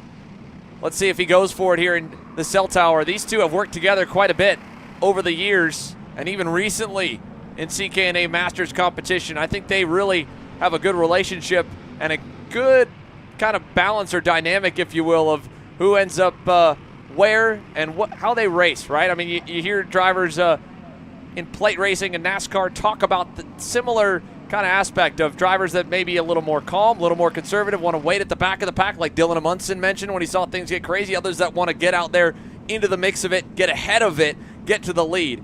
And you've got to find someone to be your drafting partner that not only your setups match, your driving matches, hopefully your similar speed, but has that same kind of strategy or mentality that you do. That's where I think Eric Fagan and Mark Steele really gel. And you're about to see it on display. They've already put a kart length on Carroll. They might have a chance to make it a little more here while the tires are still cold and the air pressures are still low to try to split this pack up. For the moment, you can mark it back at Eric Lessard in the 8th position, though. Yeah, just keeping it calm is the main thing. You see the hand signal starting to pop up here saying, okay, work here, just don't make any major moves here. Some of the drivers at the back of the field, like the 222, have a different agenda at this point because it's about trying to get back track position on drivers like Cassidy. Didn't work out right there, for example, as Lessard also slips on through. But for the most part, it's about picking the right thought process. And at this point, Steele wants to lead, see if the swap draft works maybe. We'll see if there's a chance for Fagan to go right back in the next lap or so to try and swap back for good measure as more battles go on and more off tracks. Yeah, Eric Lessard got a bit of a wheel there as it looked like Casey Stahl went to the inside of him trying to make a move, get higher up in the top 10, and Lessard didn't want to give it up. He was back at his rear tire, ends up off in the dirt. That's going to split him a little, probably around AJ Catalata in the 222. And they're double file further back. One driver on an Intrepid shuffle to the outside. That is still Lessard, and he's going to go off again. Another wheel fed, this time from Todd Barron in the number 11. One of the Legends drivers pulling the double into Masters competition. That'll move Todd into the 9th position if he was able to not lose anything when they both kind of went wide. But exact same scenario there for Eric Lessard. If we have another look as well, we'll be able to break it down for you further, of just not wanting to give up one spot and unfortunately ending up losing about maybe 6 or 7, might even be more than that. Yeah, that's so simple in terms of some of the side-by-side that can pop up here. Sard, obviously, Munzel's not going to be happy to get the multiple squeezes. By the way, Fagan has retaken the race lead as predicted here by the next lap, as said, in Munzel swapping. I think they're doing this more so to make sure that when they swap, it's Munz themselves doing the change. Trying to make sure that it's those two controlling things rather than forcing the issue. Here's the replay, by the way, going on. You see Lessard, some of the side-by-sides with the 114, pushed onto the curbing, off the curbing, in fact, over the dip, and able to just hold on. But then the second time around was even harder because right there the angle was very sharp from the 11, and Lessard, all he could do is use the runoff. Yeah, that one was tough, right? The second time, I think you could say that he maybe didn't deserve or wasn't nearly as much at fault for the consequence of it. Todd Barron sent it pretty deep to try and clear himself. Had a bit of a shallower entry, but in the case of Casey Stahl's pass, that was wanting to still be in 100% take and not give it all. And when the passing driver is more than halfway up alongside you on the way in and at least halfway past you on the way out, you're not going to get a lot of guys that'll give you the space. Here's a perfect example, right? Mark Steele hanging tough on the outside of Chris Carroll, even with Eric Fagan dropping a tire there coming out of the green corner. But Steele was still nose-to-nose with Carroll, so it would have been a bit tougher for Chris to kind of get the elbows out and push Mark to the edge of the racetrack. It's a lot easier when you're most of the way past, and for most drivers at the front of the field, they'll give way at a certain point if you're almost past them to get back into line. But it's pros and cons. 3 heat races, not a single one that sets your starting position. So you can't take every battle like it's the ultimate war. This is not the main event. This is the road to it. One stop on it.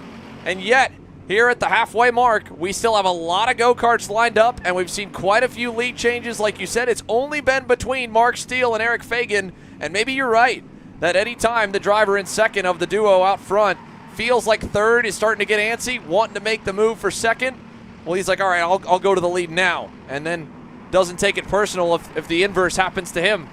But whatever the case may be, no one is getting out of this group. This is sticking together. You've got a lot of drivers running the same lap times, staying in the draft, and the middle of the top 9, call it 4th, Sean Meyer, 5th, Jamie Bradford, 6th, Ryan Cassidy, 7th, Casey Stahl, 8th, Catalata. I mean, they are staying in tow. They're not in any hurry to go from 5th to 4th. They want to keep touch with the leaders, and if there's a pass that materializes that's nice and easy with not a lot of time lost, they'll take it. But otherwise, they're doing exactly what they need to do to prevent a top 2 or top 3 breakaway, and that's just staying patient and waiting, letting the race come to them. Here we go again for the lead. Fagan looking low, Steele the leader, and a 1 position change again. Flip-flop in the top 2. Further back, Tim Schutt's been on a charge, by the way, folks. He started 17th. He's now gotten to the lead of the second pack and started to pull away from the second pack. The Cop Car driver and Timmy Tech team owner is on the bumper of Catalata for the 8th position. They're only about a half second away from this leading group of 7, and now Carroll trying to get the elbows out with Mark Steele to break up the lock that he and Fagan have on the lead, and it's going to give Eric Fagan a bigger gap, and it's not going to get Carroll second. It will change third. Bradford up and over the bumper. Chris Carroll off to the wayside. Jamie Bradford with a big moment coming out of the cell tower corner. Did he recover or did he go off? We'll have to see if we can't take a look at it. Oh, no. He took Sean Meyer with him, the 2 of them down the hill, and Meyer is out. Where is Bradford as well? There's a big, big smoke cloud from Jamie. Smoking the clutch trying to get back on the racetrack. So 2 of the major contenders in the top 7 gone. Yeah, now at the very least, it looks like the kart's at least going, although the frustration is still high from that bit of contact. Coming up to 2 laps to go. And you had to try it if you're Carroll in that first place to try and make a move, break up the pattern, try and break up the flow of the top 2 and destroy the chemistry so you can have a chance to try and win this heat. And now, the tough thing's going to be getting back up there. Right now, the draft seems to be helping a little bit, but it's still going to be a bit of a fight just to be able to get around whoever's in second once they catch back up here. Yeah, that was, I thought, a moment, an opportunity forming for Mark Steele as Chris Carroll was about 4 car lengths back, exiting the scale corner, turn number 4, to make it a 2-horse race. But pretty quickly, that coyote has closed up. So has the dominant driver in the Legends class, by the way, Ryan Cassidy, closing into Chris Carroll.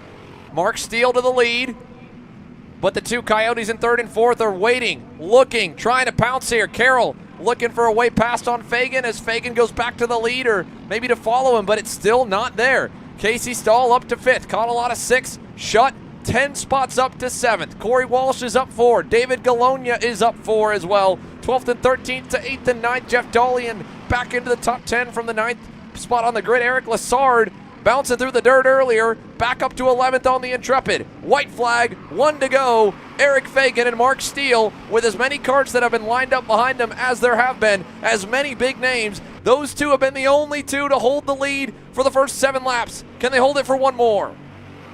That's the question right now. Steele seems to be thinking about, okay, where do I go? Over the back bumper of Fagan. Fagan going a little bit deep. Steele went deeper, trying to go for a send for the horseshoe. Didn't happen though.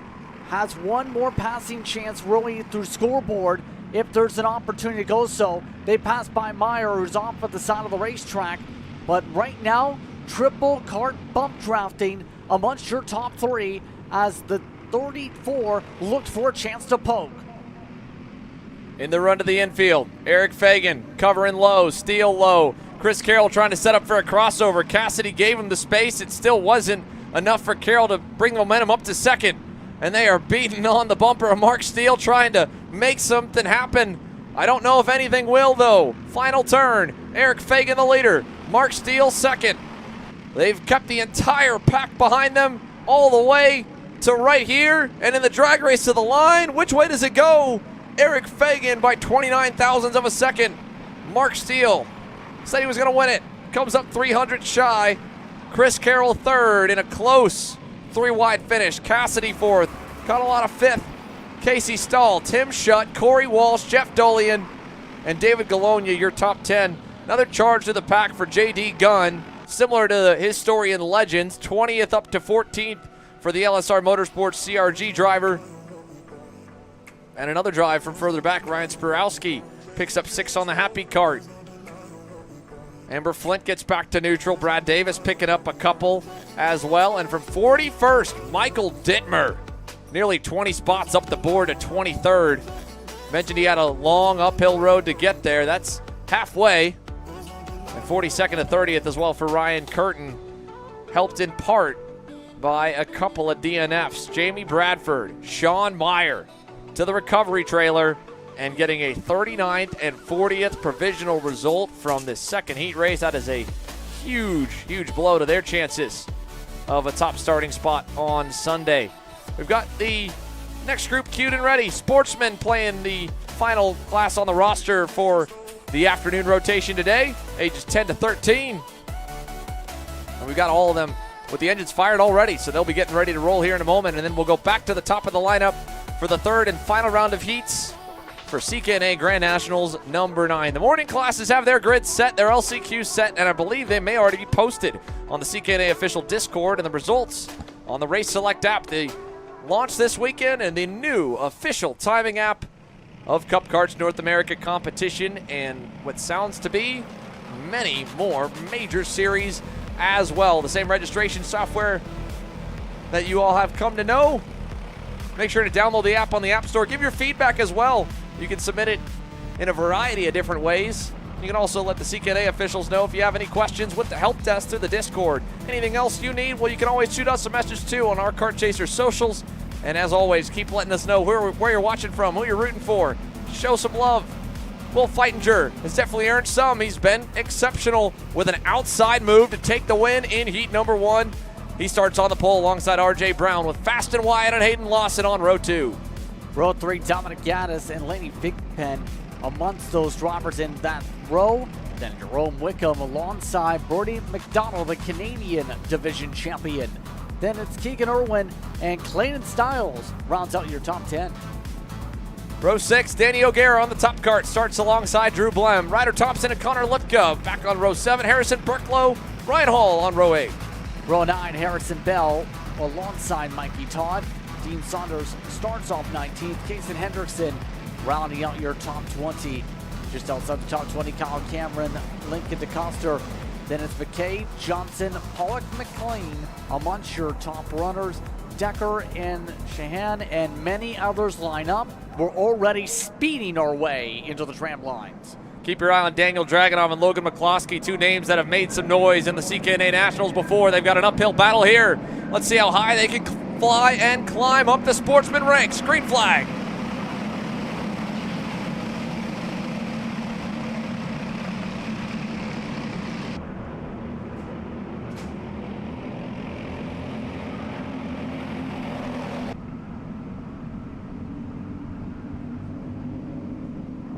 Great start for RJ Brown on the Kenner Brown Racing, number 7 to the lead. And he's got himself a bumper full of Will Feitinger and Aston Wyatt. A couple of red machines there. The MPG Kart Republic even almost going to pull alongside Brown at the exit of the cell tower corner. Not quite there, tucking back in. And the road continues over to the green turn. Single file with the likes of Dominic Gaddis up and into the 4th spot. Good start for him. Hayden Lawson into the top 5. And in the run to the infield, do we see any moves here in the lead pack? We do. Inside and on by for Dominic Gaddis on Fast and Wyatt. Is it really surprised to see Dominic Gaddis continue to make some passes just like that? Because we've seen Gaddis push hard to try and make inroads in that MPG kart all throughout the weekend.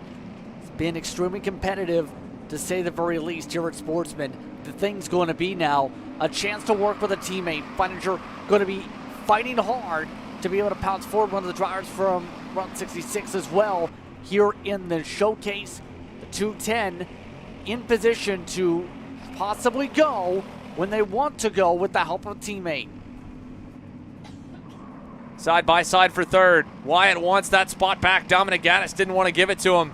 That'll back him up a little bit to Hayden Lawson again, and the second group that's lurking. Wyatt again to the inside. This time he gets it done. Back in 6th. Lots of hand signals. Everybody wants to work together now after going side by side for about a lap and a half or so. working lap number 2, 6 onwards. You got Jerome Wickham, who, mind you, did qualify on the front row, so we know that there's speed in the Magic Kart. And then a Fury with Keegan Irwin and crew. Here's a lead change, first of the race. RJ Brown to the outside, new later. Will Feitinger takes over, Aston Wyatt into second.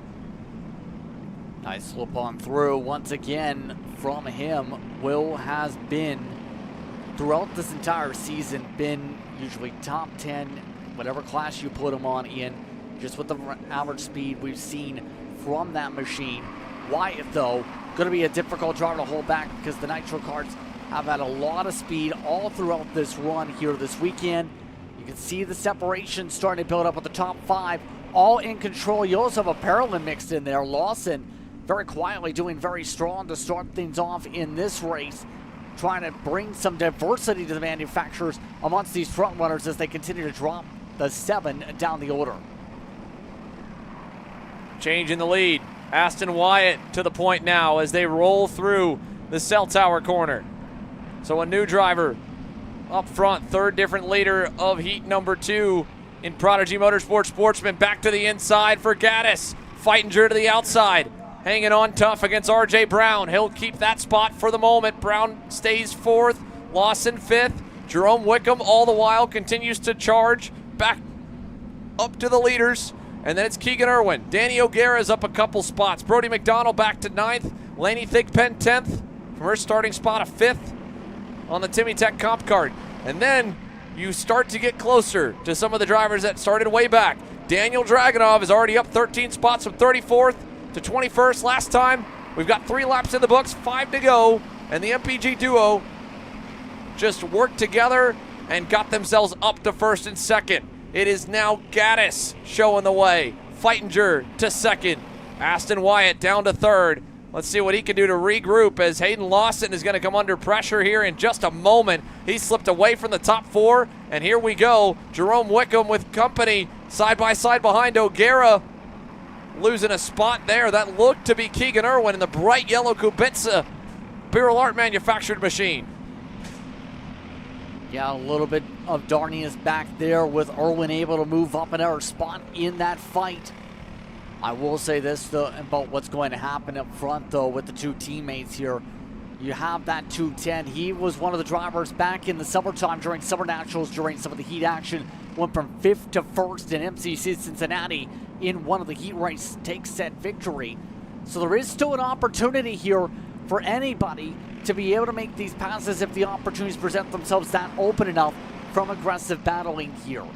And right now the tough thing's going to be breaking up the teammates past the halfway, just like how the pack is starting to splinter into 2 as they break each other up. Cross flags in the air. There is the 44 machine making a move. Further back, Lincoln Wiley. He's in the next group just behind Daniel Dragunov. There's Dragunov in the red and black Nitro kart. He's caught up to the next pack, and the march continues from 34th on the grid up to P20 right now. And already going back to work again. That's 19th down the inside on Dean Saunders. They're 2 by 2 in front of him. Let's see if he can take advantage. He'll get 1, try to get 2, get shoved in the middle, 3 wide. This will be tight to try and pull it off, and oh no! Dragunov squeezed. It was the likes of Harrison Bell and Mikey Todd that he was battling with, and Drew Blem in that mix, I believe also, maybe Rhett Johnson in the 1-2-3. And it sends him back down the leaderboard and others further back as well. Back up front, Gaddis still your leader to Feitinger, playing the team game, trying to get further away from 3rd and 4th specifically, but overall the rest of the group, because Jerome Wickham, now having gotten by Hayden Lawson with help from Brody McDonald, has the leading 4 still in his sights, 7/10 away. Yeah, and that's easier said than done to close. That's just at the very tail end of draft distance, in fact, out of drafting distance. So they may not be able to get there unless they have some mega pushing coming from McDonald. And the problem is McDonald does not want to work with them. Bit of a squeeze all across the curbing. The Canadian forced out of it, and now will lose several spots with O'Gara making his way on through to the horseshoe to the cell tower on the pass. Same for Irwin, losing some ground and hitting the curbing himself with the lack of grip. Just a lot of these drivers outside the top 4 or 5 do not seem to want to play nice with each other here, Xander, and that's really cost them an opportunity to stay connected to the leaders. Yeah, as soon as they get kind of in formation, they lose ground. And you're right, Justin. I mean, as much as you might think you have a 0.5 to a 1/10 on someone that you'd be better off going by, you're going to lose 2/10 at the minimum usually when you make a pass. And that's if they let you go. So when you're going back and forth like this, it doesn't matter who's faster. Had you stayed in line, even with the slower driver in the front, you might have been better off. But it doesn't matter at this point. There's only 2 laps left. It's a full 2.25 seconds back to Wickham and O'Gara. Even more back to the next group led by Lawson and Irwin. They're going to have to bank on Aston Wyatt mixing things up. He's already split up the MPG Kart Republics. He's gotten himself to second. It is Feitinger back to third. Gaddis in the lead. Will Feitinger not worried, I'm sure, at all. He was able to win last night's heat race from fourth. Here's Wyatt with a move to the inside, though, in the hairpin. Put him to the lead and put Gaddis all the way back to P4. RJ Brown up to third in the number 7. Again, choices being made here on where to go. Now the tough thing will be the Nitro karts have been fast. We've seen this especially from Dragunov.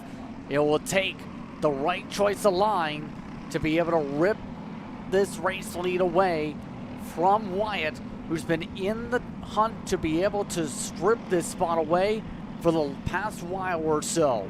Looking like different angles being approached right now from Feitinger to try and set up a pole. Looking back to see if he'll get help for the white flag. The answer is no help yet, no poke out yet. In fact, the top 2 have built up a distance to Brown. They have. They've got a little bit of separation. Now RJ's closed up just a tick through the couple 90s to start the lap. That should be close enough to put the pressure on Will Feitinger in second to make something happen in a very creative way, because he's going to have to defend just as much as the leader would if Aston Wyatt is defending. But instead, he's been running the normal line. No pressure yet from the 2-2-1. The Nitro car driver taps the helmet, says, keep pushing me. Let's try to get further away. Right here's one of the final passing opportunities. He'll leave the door wide open. No one's walking through it. Couple corners to go here, Justin. Less than half a lap left. And now the defending begins. RJ Brown to the outside to set up a crossover, maybe? Not quite. Going to get the grip down, but did get the run down at least. Feitinger sends it in the inside with the shark fin. Just about clears. Wyatt keeps it side by side, nearly squeezed off the road. Have to sort each other up for the cut through. They do. And it goes the way of the 210. Feitinger to the lead. Here's Gaddis with help in the fight for second.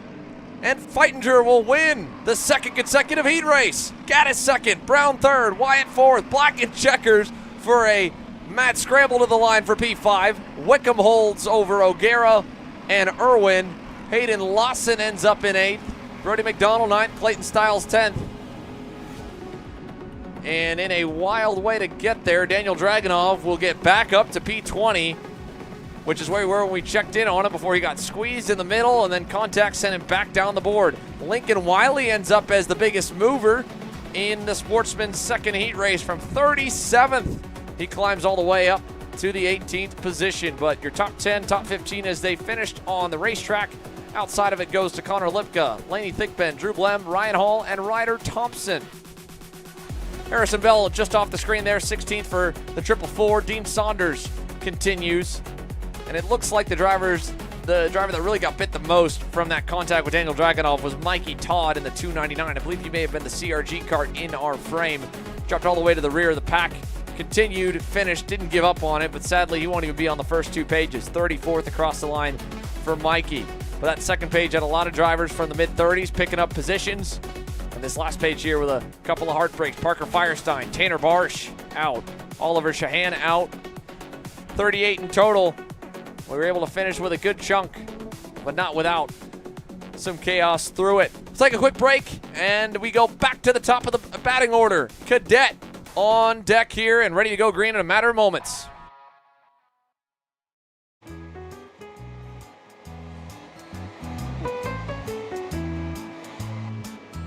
Gee, looks like we're missing the engine. What the hell am I supposed to tap? What do you mean? It's my Greyhound. It's all I need. Where's the rest of it? It doesn't matter. It's a Greyhound. You gotta make weight. Okay, you're good. Sitting by here with Kyle, our race winner. Tell me how you did it. You were blazing fast out there, and I mean, you don't even have a go-kart, man. Tell me about it. Yeah, you know, Norberg, Schmorberg, the Greyhound-powered Greyhound was great today. You know, it makes the difference. And the team's been working really hard back at the shop, and, you know, just shout out Greyhound. Thank you, Kyle.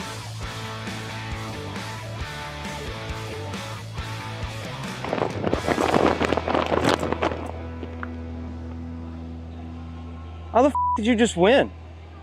Doesn't matter. It's a Greyhound. You need it? We got it. At Kart Heat Parts, we are your complete online aftermarket kart part superstore.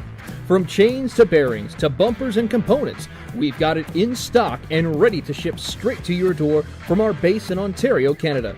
Check us out online at karteparts.ca.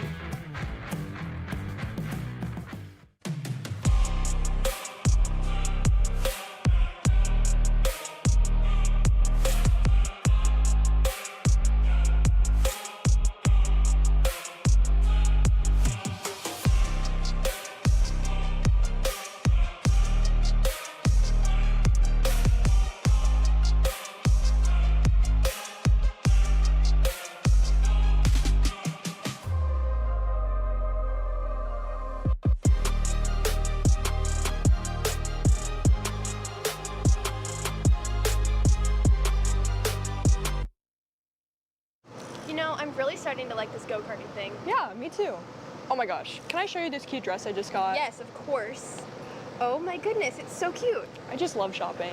I love shopping too. Oh my god. Wait, did you guys say you like shopping? Of course. Well, dude, I have the perfect place to do that at. ShopPayCara.com.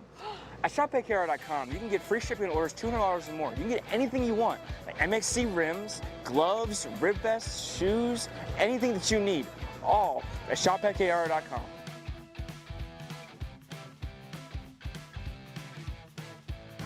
Who is he talking to? No idea. But we're gonna have to check it out. Sounds like a great deal. Sure does.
Let's go race.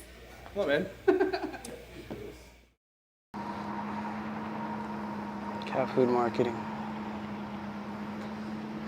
$9.99 a month. Dude, Caleb, wake up. Dude, we're live in 5 minutes. Let's go, come on.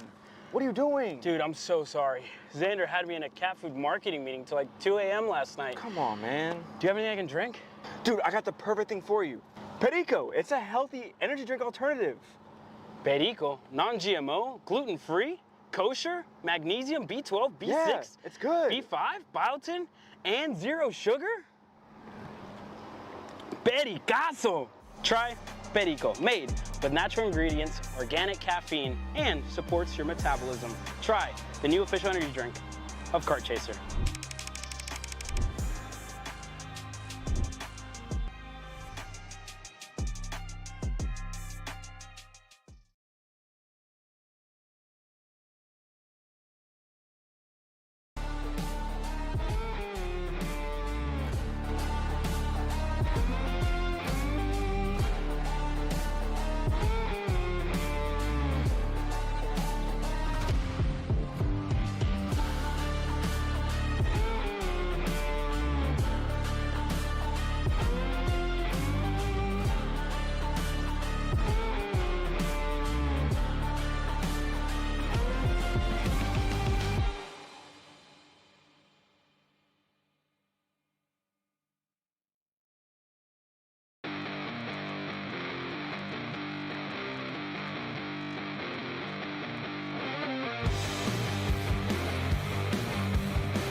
Time to kick off the third and final round of heat races from Newcastle for CKNA Grand Nationals number 9. Lawson Speed Shop Cadet back onto the racetrack. Hudson Howard leads the heat points after 2 solid performances over the course of the weekend under the lights and in the afternoon.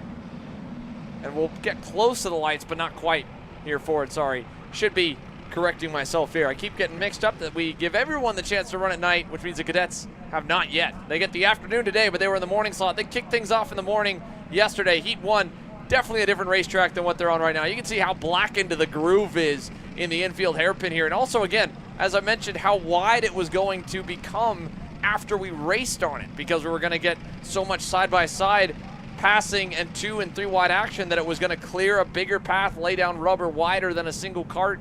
It's going to only magnify those exit of the corner, argy-bargy moments where drivers are trying to hang on, fight a pass, and either bite the dust or hold the spot. Hudson Howard will try to hold the lead from the pole with Yusufati on the outside of row 1. Ruben Greer and Liam 4 on row 2. Grant Heckman, Austin Taylor back on row 3. Then row 4, Nathan Stockwell and Luke Bullpit. Then Spencer Height alongside Jackson Reinholz inside the top 10. Grayson Waite alongside Michael Patrick up there as well as the field quickly scrolls through. This field is not taking its time to get to the tram lines. They are speeding their way there. Yeah, they are hustling to get into position. Final couple carts will populate here, all the way back to Asher Fuller, rolling from 45th. Long road ahead for them. Elam Stoner and Carter Morad with a big uphill battle. 41st and 42nd. Lawson Speed Shop Cadet, final time today, final time before the main event. They hit the racetrack, and we're green.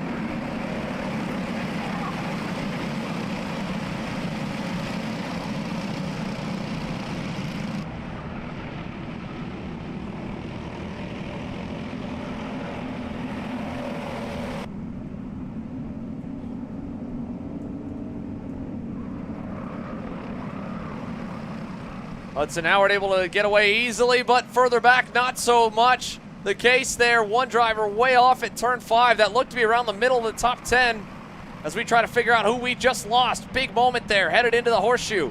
Howard leads over Ruben Greer into 3rd with a great start for the 32 machine of Nathan Stockwell from 7th. And right behind him looks to be the 222 of Grant Heckman. Ruben Greer already trying to set Hudson Howard up for a crossover move. Hudson's ready for it, trying to park the bus the best he can and get away as he did in heat number 2 earlier. But as he's parking it right now, we're going to bring more drivers in. Mark it at 8 deep, maybe 9 deep here through the shark fin. Side by side back for 7th. And then a big break in the action before you get back to around 10th or 11th or so. About a second away. A couple carts strung together. Howard, your leader at the end of lap 1. Yeah, and Howard doing what he's done best. Drive clean, keep it clean, control the pack as things have gone on. Again, things looking comfortable for Kart 49. All this as well. Some of the other drivers not so comfortable because Heckman under attack. Losing some ground there in the battle back and forth in the battle for 3rd. Stockwell back there. You have Reinholz trying to move their way through. A lot of the competitors in the mid parts of the top 10 here, not so patient in terms of their approach right now. They want to finish out strong. They want to be able to say, I can start at the front of my field tomorrow and be able to potentially win a grand final. Right now, drivers like Heckman saying, let's throw caution out into the wind because the top 2 are checking out. 3rd is a good battle for me to try and fight for. Maybe that's the case. There still is a heightened gap in the points from 2nd to 3rd, 3rd to 4th, 4th to 5th, and 5th to 6th even, then 6 on back. And intervals of 2, 3, 4, and then 5 all the way up from 2nd to 1st. And there may be some penalties headed our way here in this session. That could change the order as well. Could add some points, could take away some points, and that'll shift the grid lineup for tomorrow. Hudson Howard, though, as they run with Ruben Greer locked in behind him, looks like he's in a prime spot to lead us to green on the grand final main event for Cadet, presented by Lawson Speed Shop. The rows behind him, well up for grabs, still up for grabs now, as Stockwell shuffles all the way back to the 7th spot, back to about where he started, getting pushed to the outside. He'll lose another one here in the hairpin. Yeah, and some people raising their hands, not liking what they're seeing in the pack right now. I think back there, for example, Bullpen might have been one of the people raising their hands because they're just not working together well at all. They're not meshing together. As said, they're busy fighting, and that is, for some people, could be a little bit frustrating. Reinhold's, mind you, trying to push far to gain some ground here, and you see more hand signals pop up. That's going to be 94. That is Patrick. That's making all the signals saying, come on, work with me. Please, let's work together as a unit. Come on, just that little extra bit to have a chance here. Another signal saying, come on, let's go. Come on, come on. Are you helping me? Come on. Just continuously signaling. How long does that signaling last before those messages get ignored? I think they get ignored the first time. I don't think a lot of them are paying too much attention to it at this point. Sometimes the race tone, once it gets a bit too aggressive, it's like a switch is flipped and you can't turn it back off. Everyone's just going to continue to pass and battle and go for every single gap. Here's another look of Tristan Francisco trying to make up some ground. To Tristan's credit, he's had to do that off the back of a not-so-great qualifying effort in opening heat race. He's charged into the top 10 now, and he finds himself well in what should be the first 5 rows for tomorrow if he can pull off a finish as they run. We haven't necessarily lost any of the major contenders in the opening few laps. We don't have a ton of other drivers trying to charge to the field. Elam Stoner is one of only a handful that had a terrible end of the second heat race, and he is now moving the chains. He's up to 23rd as of last time by, the number 41 Coyote. Well, let's say Tristan Francisco, we've seen a few shots of there just moments ago, is the fastest car on the racetrack right now, or was before Reinhold's responded. So he has been pushing the pace to try and make some passes, even though it's only been the +1. So the Nitro karts, they seem to have a good setup balanced in. Was talking with someone from the senior medium side of things, for reference, that mentioned learning stuff from throughout the day has helped with some of the setup balance for some of the drivers, but some of these youngsters seem to at least be able to sync up where they want to approach things, where the ballpark is, to have that raw speed in the respective karts. Reinhold's just content on pushing, has done a really solid job making a 2-kart battle for 3rd spot and being able to pull away from everybody else just by working with the back end of the 222. Yeah, in the first few laps, didn't look like Ruben Greer and Hudson Howard were going to be able to sort their differences or build some trust, really, between each other. But Ruben Greer is pushing the 49 along and pushing him away from the rest of the field. At this point, if you're Hudson Howard, up until the last possible second, you're probably going to keep the faith in Ruben Greer. Well, maybe. Ruben had a look there right as I started mentioning that they weren't going to pass. They were working together nicely. Ruben had a thought about going to the lead. He ultimately pulled back on it, tucked back in, but that right there shows you that he's thinking it's getting to the end of the race. I want to be the one leading at the white flag, leading to the double sticks even, with another fade down the straight and then pulling back into line as Hudson Howard breaks it deep enough to scare off any thought of a dive into turn number 5. And meanwhile here, 3rd and 4th, Grant Heckman, Jackson Reinholds. Pretty quiet race for them since we've kind of split the packs up. Yeah, but they now swapped spots, in fact, and now Reinhold saying, I work with you, now work with me. See if we can try and gain a little bit more here. 1.5 seconds the gap to see where they can measure up for later on today and secure those 3rd and 4th spots.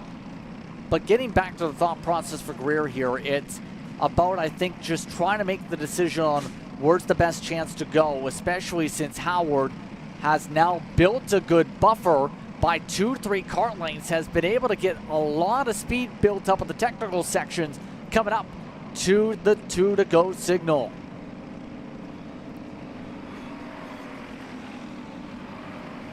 We'll say Reinhold's 2, by the way, has left Heckman just about. So your top 4 have very tamely all spread apart here with the raw speed for the long run really coming into play here by the end of the day right now. Yeah, this is probably the most pace-based read of any class, or at least the majority of classes we've had yet at the CKNA Grand Nationals. These heat races have been action-packed, Justin. They have been pretty much barn burners with battles top to bottom. It's very rare you've gotten any bit of an idea of who really looks speedy at the front of the field. I mean, just in the most recent senior medium heats, it was a brawl. There was chaos and contact everywhere, but Ruben Greer and Hudson Howard, at this point, they've shown that they are going to be the two drivers to beat come tomorrow. And so now, if you're Greer, if you're Howard, you know, how many moves do you deploy to try and win this heat race? And how many do you try to keep in your back pocket for the last lap of that grand final? Because you don't want to show everything. You don't want to do everything that you think is possible even. On the flip side, you want to try something, because if it doesn't work, you know now you lost the heat, you didn't lose the main. So it's a catch-22 of how much do you want to, again, show your hand, open your guts a bit to the two of them. And Hudson right now is defending a bit, not too aggressively, not all the way on the grass, but enough to try and keep managing the gap back to Greer. Here we go, down to 5. He'll cover low. Greer to the high side. Crossover here. Watch for the crossover in the middle, the double rights. Can Ruben get the nose there? Not quite. You just couldn't get the camber to stick down through some of the Rhino line section that's popped up there. Now hits the bumper for a moment of Howard. Howard now seeing Greer back up his corners, try and finding a way to get another diamond line set up here. Find a way to get the arc down. Might have to send it deep into scoreboard for a chance. Howard feels the pressure. Crossover by Greer. Does get along side by side. Into the shark fin we go. Greer with the move fully completed now. Hudson Howard, do you have anything else left up your sleeve with one turn to go, or do you call it a day and finish second here in Heat 3? He'll probably make a run at him coming to the front straight away. He'll tuck in line, looking high, looking low, to the line. Ruben Greer hangs on. And behind, Jackson Reinholtz gets the third spot over Heckman. And a hard-charging Tristan Francisco picks up spots all the way to the top 5 in the number 17. Luke Bullpit 6th, Nathan Stockwell 7th, Liam 4-8, Dalton Sears had to start dead last in heat number 2, I believe. He's driven his way into the top 10 now by the end of heat number 3. Nice points recovery for the 3-2-4. Austin Taylor 10th, Michael Patrick, Yustafati, Spencer Height, Drew Schneider, Jackson Brewster, your top 15. Nicely done up at the front. You have Lemstoner, who, by the way, recovered to 16th for the 23rd starting spot just on the next page. Just couldn't not get the advancement down to be able to make up all the points after being up at the front of the field in Heat 2 before their incident. We'll take a quick commercial break, folks, and the engines are getting ready to fire again. Senior Medium is coming up next. This is Henry. Henry feels sad.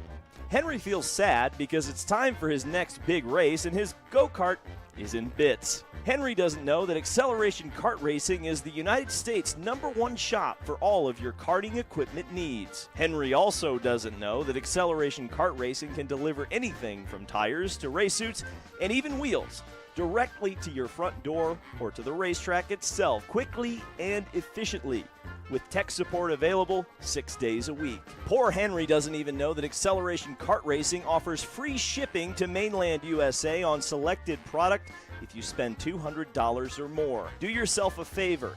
Go to accelerationkarting.com and make sure that you are never left stuck on the pre-grid with Henry. Be smart and don't be like Henry. Paulie Massimino wins the Wisconsin Grand Prix. James Overbeck on start number 2 gets win number 1 in OKN Stars. On track or off, Brandon Jarsekrak Racing delivers elite performance. Led by 4-time Pro National Champion Brandon Jarsekrak, our team masters driver coaching, data-driven analysis, and mechanical precision at every national event. Contact us today at BrandonJarsekrackracing.com.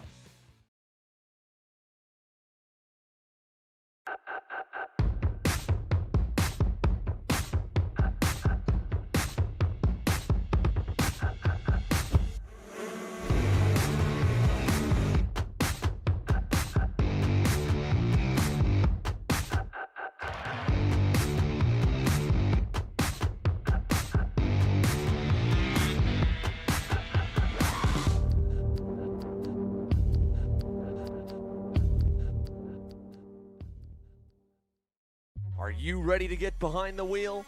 From Formula One to NASCAR and IndyCar, all the pros start here.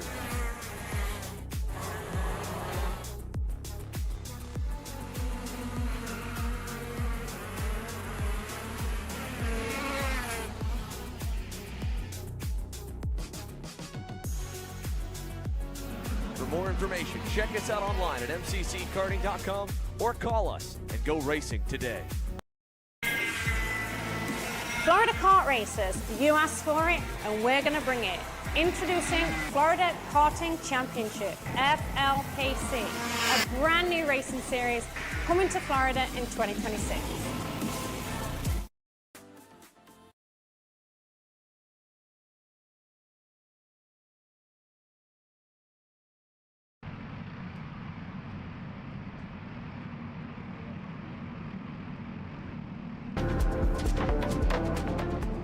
We're back. Heat number 3, groups A and B for senior medium. Some of the heavy hitters ready to get after it, and the starting grid provisional, but just done in time with a quick turnaround. Cale Zimmerman, off the back of the win from heat number 2, will start on the pole over James Overbeck. Then it'll be Owen McCarthy, then the likes of Eli Fox, Henry Wheeler, back on row number 3 with Adam Brickley in tow. Owen Lloyd, Adam Maxwell, Colin Warren with a major drive through the field. Braden Zerves the same. John Treadwell, John Antonino, Eli Warren back alongside Josie Chambers. All the way on row number 7, Gabe Sussler, David Baker, Wyatt Leslie, Lucas Theck, Jaden Harry, Josh Stiefel making their way to the tram lanes. Stale Motorsports presenting senior medium. The first of the 2 groups for the final round of heat races. Cale Zimmerman, the black, blue, and green VLR colors, takes your field to green down at turn 1, and we're underway.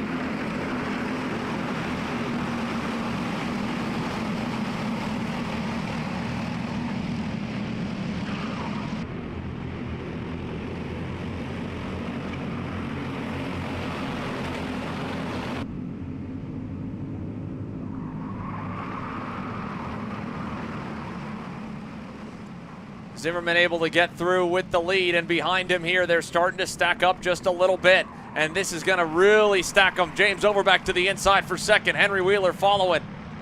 And here comes Eli Fox. Already Colin Warren and Owen Lloyd have found each other. They're closing in on the top couple drivers with a good launch for each of them. And back to the inside, trying to fight along here for second on that barrel art, that red and white machine. That's Owen McCarthy in the 367. He'll end up losing out an additional spot and maybe more. Colin Warren's still there. I think Colin will cut him a break, tuck back into line, and they'll roll to the shark fin, all behind the VLR of Cale Zimmerman, rebounding from the woes of last night in senior light. He shows the, or senior heavy, sorry, he shows the way here in senior medium, which has been a solid weekend to this point off yesterday's opening couple heats, and a heat win just less than about an hour ago. But he's got James Overbeck back on his heels again, and Henry Wheeler ready to bring the action as well, with Eli Fox looking as strong as he's been. It didn't look like a maybe race-winning go-kart for the 418 to start the week. It is definitely there now amongst the 48 of James Overbeck, who takes the lead, amongst the 0 plate of Henry Wheeler, who rips the high side to get to second, and now Fox will take that momentum to get to third, even having to go 2 wheels in the grass to get there. Colin Warren, fellow VLR, he's going to cut Zimmerman a break. He will.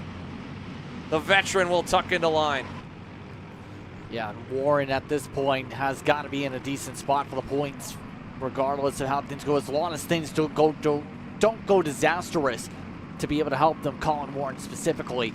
So he's giving the opportunities here to work with his teammates, be able to try and reset, see if they can coordinate to repass some of these carts up here, especially knowing how busy and antsy things got earlier on today, and knowing that Wheeler may want to go very quickly here up to the front on the first opportunity possible, as Overbeck continues to just maintain in front and show his veteran prowess.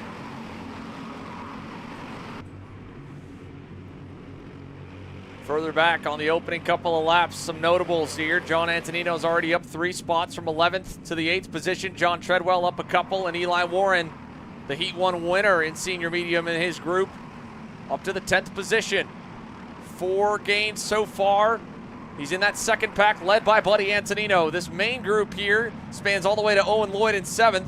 They seem content to ride as things stand.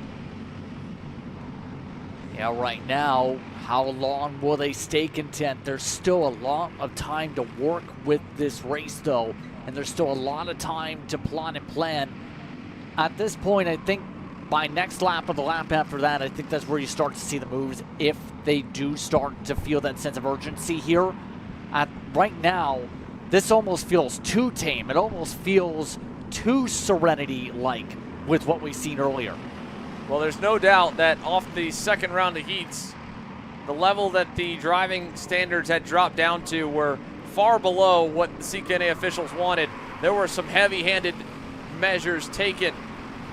And maybe that's stricken a little bit of respect and fear amongst the pack up front. Also, to that being said, there's really not a lot of teammates kind of together. Yes, Cale Zimmerman on a VLR, but he's under his own team that he's slowly but surely building. Colin Warren with TS Racing.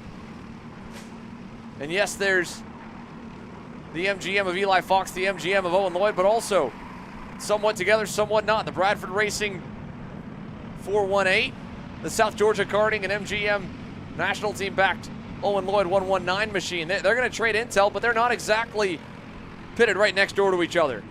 And you'll see that right here on display with Colin Warren taking that move to get to 3rd. Fox dropping back a little bit. He'll find a gap behind Lloyd and not in front. And then, of course, the Beryl Art machine of Owen McCarthy. He's with the Prime Power team. Same manufacturer of the Stealth Mode Mark Steele go-kart. Henry Wheeler's driving in the number 0.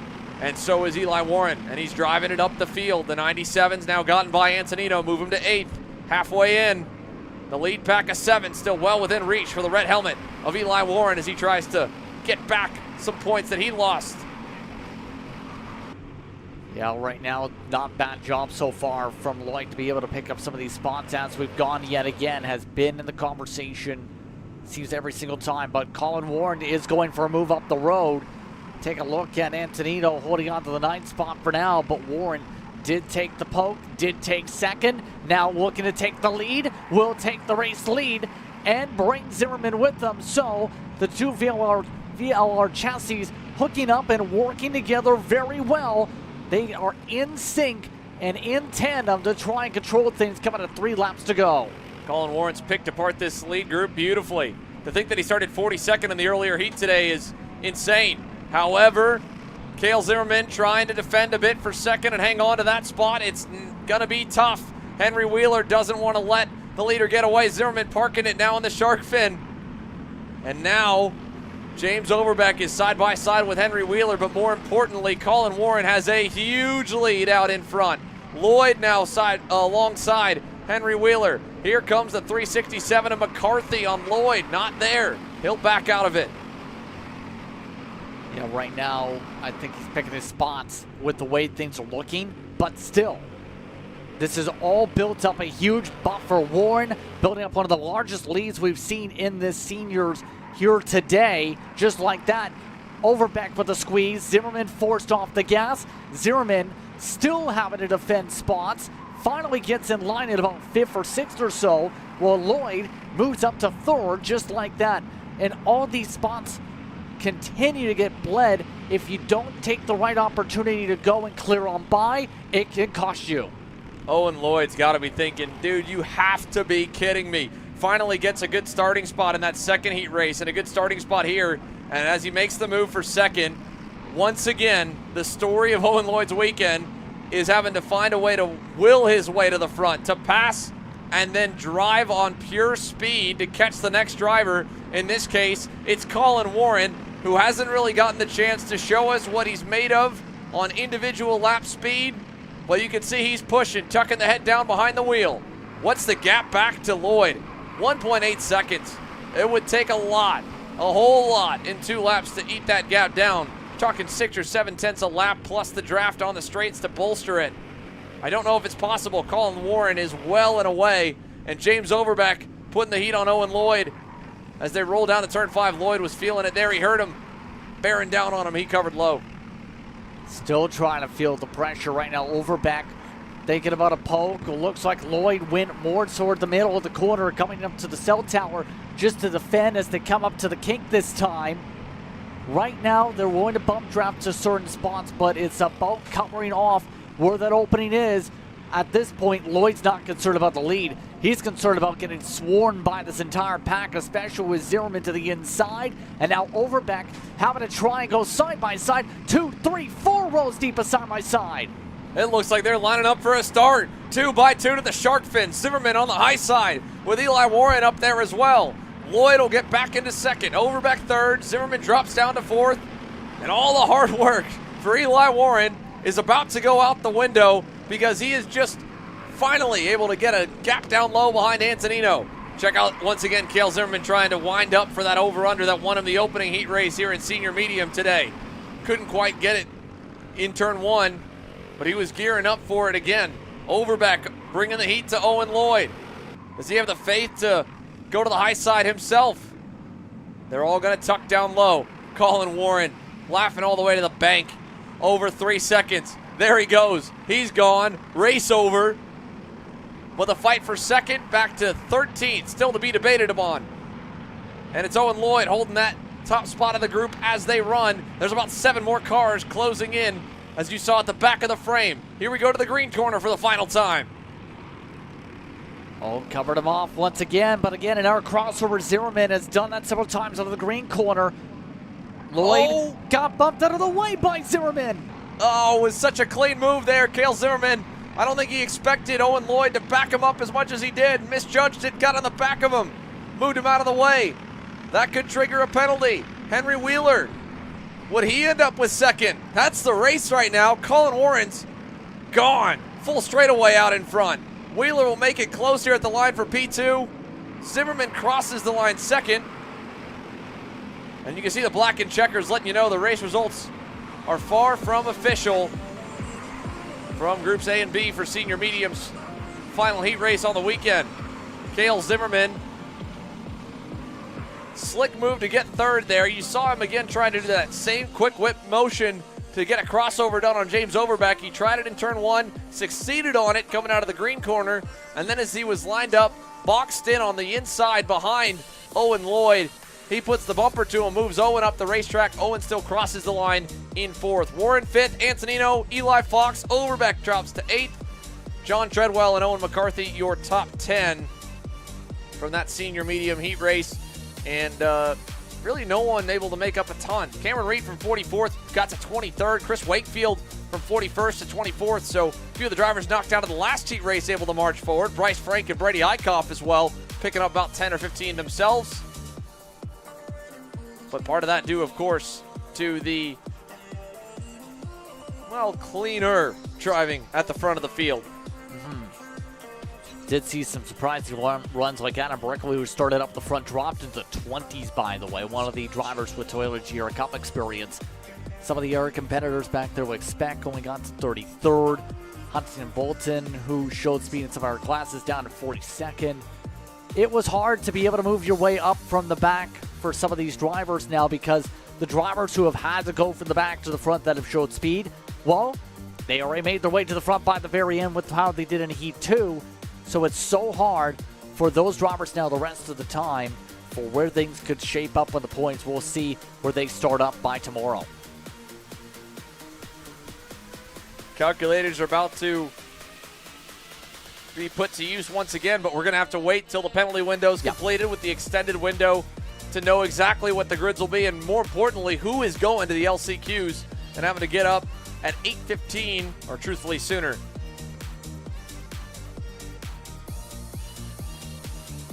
Here is what the discussion is going to be for some of these drivers here, but at the very least, some clean running for these competitors as we hear down low.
half of senior medium have done all they could to be a part of the top 56 drivers for tomorrow's grand final.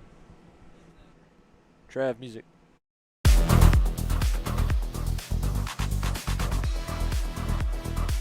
Dylan Amundsen and Kelvin Zing on row number 1.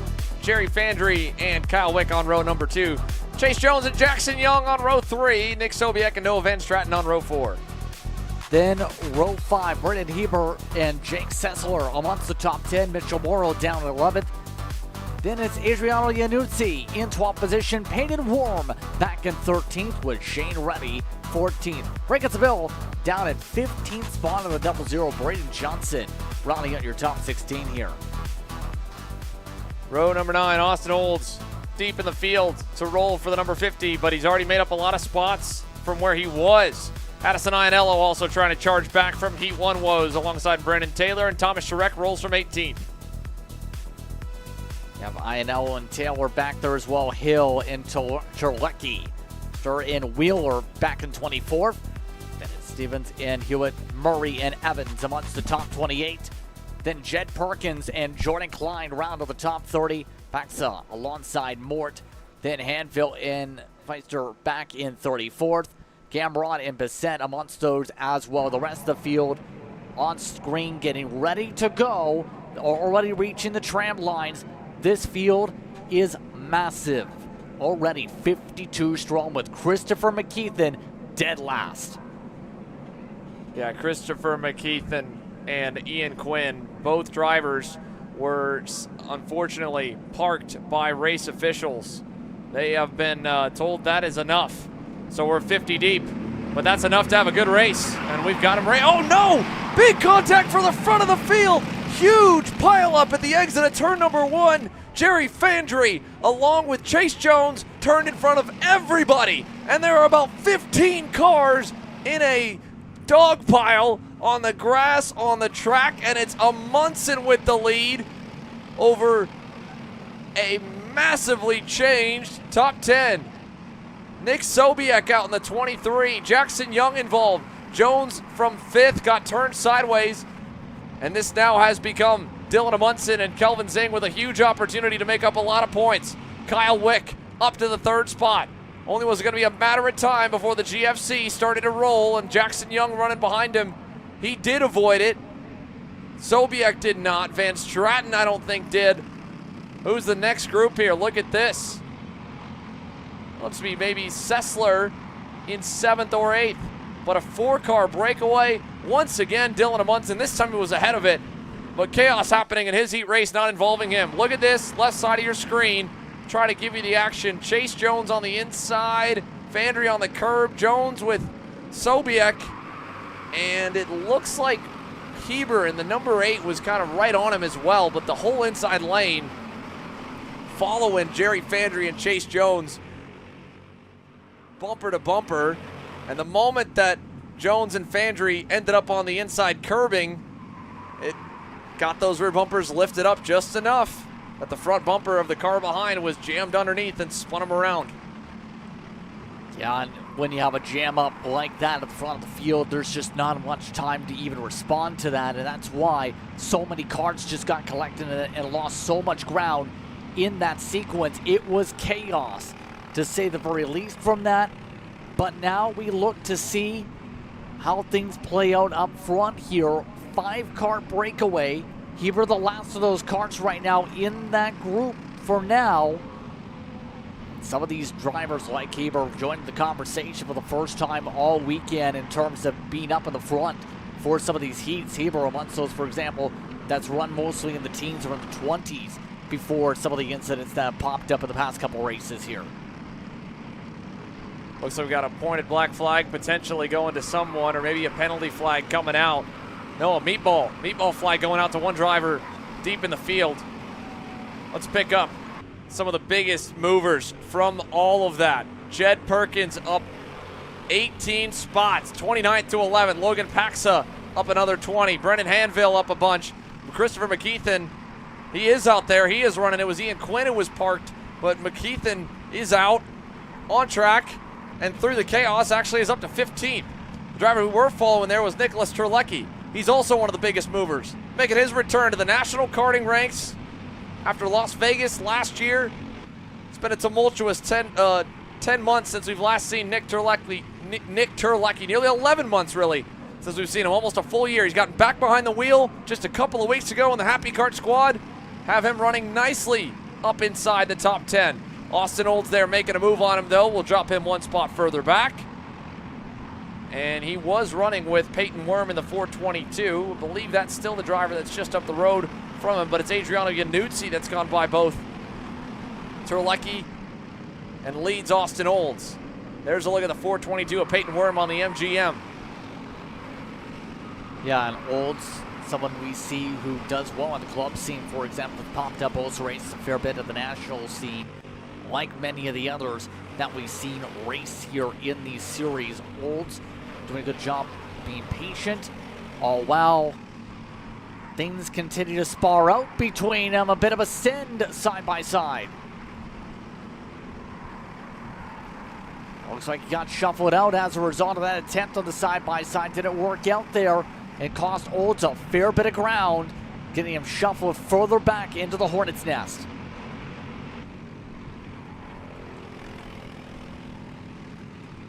Austin Olds going to send it back in on Terlecki in the green corner. He'll take that spot away. 4 in, this time by, 4 down. Good recovery drive for Jake Sessler. He's back to neutral now and actually will be a little bit better than neutral with that pass in the number 42. Noah Van Stratton's on the charge back forward. The 8th place starter in the 034 is at the back of this group and moving towards the front. Logan Paxa's march continues, and here is McKeithen in the black suit. Christopher McKeithen from dead last. 40 spots and counting. Looking for another, not quite there in turn 1. And McKeithen has quietly been picking up spots. Notice him on the pylon up to 20th on the opening lap, for example. Just with him being able to dodge all the traffic, now has the better speed on the outside, even though he does have the preferred groove. I think he's quicker than some of the drivers like Olds here. It's the problem of getting the passes done without costing himself too much time here with this progression through the pack. And right now Olds is defending very hard. Again, going a little bit more shallow into these corners. McKeithen at the very least saying, you know what, I'll push you until the opening goes up, and some drivers go off of the dirt. A little bit of a dust cloud kicked up. Will that affect Dylan Amundsen whatsoever? We're going to find out here in a few moments. When he gets back around as another off-track moment happens there. That was Sessler going wide. Yeah, some of these drivers getting off track, and someone really off track in the background. Couldn't see the exact number, but it was one of the blue machines that went full course cutting, going wide, coming out of the shark fin. Some of these drivers just getting a little bit too antsy with the side-by-side, and it's forcing some of these competitors wide. That area in shark fin, for example, usually single file once you have to go through 15 because of the risk of going off track and going off kilter. Yeah, that had to have been Noah Van Stratton in the 034. He just lost about 7 spots after making up a whole lot of ground. Here's Braden Heber, by the way, caught up to Jackson Young and the whole group up there. Kelvin Zing has faded all the way back to the 5th spot, and Dylan Amundsen has driven away from this group behind. Kyle Wick leads him. Jackson Young wants a 2nd spot. Wick doesn't want to give it up. Wheel to wheel with the rookie. Side by side into the infield. Wick trying to take a couple looks over the shoulder, realizing who's there, what he can do. Zing pulls alongside. Now Heber almost alongside of Jackson Young. Not quite into the shark fin, and now we'll get them back filed out. And it shakes itself all the way back to the end of the pack with Kelvin Zing letting Peyton Worm on by. And they lose some more time. 2 to go. And a warning flag pointed to Zing potentially there. So Kelvin Zing getting the warning for the contact mainly at the exit of that infield hairpin, with Kyle Wick not wanting to potentially go backwards, more importantly trying to go a little bit forward. Ultimately the official said that's on the limit, but don't go further. They definitely don't want you opening your hands and closing the door when someone's even with you, and that was the case there. Wick was doing everything he could to stay on the outside, nose to nose. Jackson Young had to take 2 corners to be able to complete the pass. He's since finally got it, but that cost them a full second. They were almost within drafting range of Dylan Amundsen, but Dylan, like his fellow Florida native and Colin Warren, is going to get a huge, huge gap here in this heat race and walk away with it. And the fight will be on for second. Further back, Christopher McKeithen. Could he complete this unbelievable drive from 52nd all the way to the top 5? It's not out of the question, Justin. We're going to the white flag now, and I know the gap is up at a couple seconds, but just wait.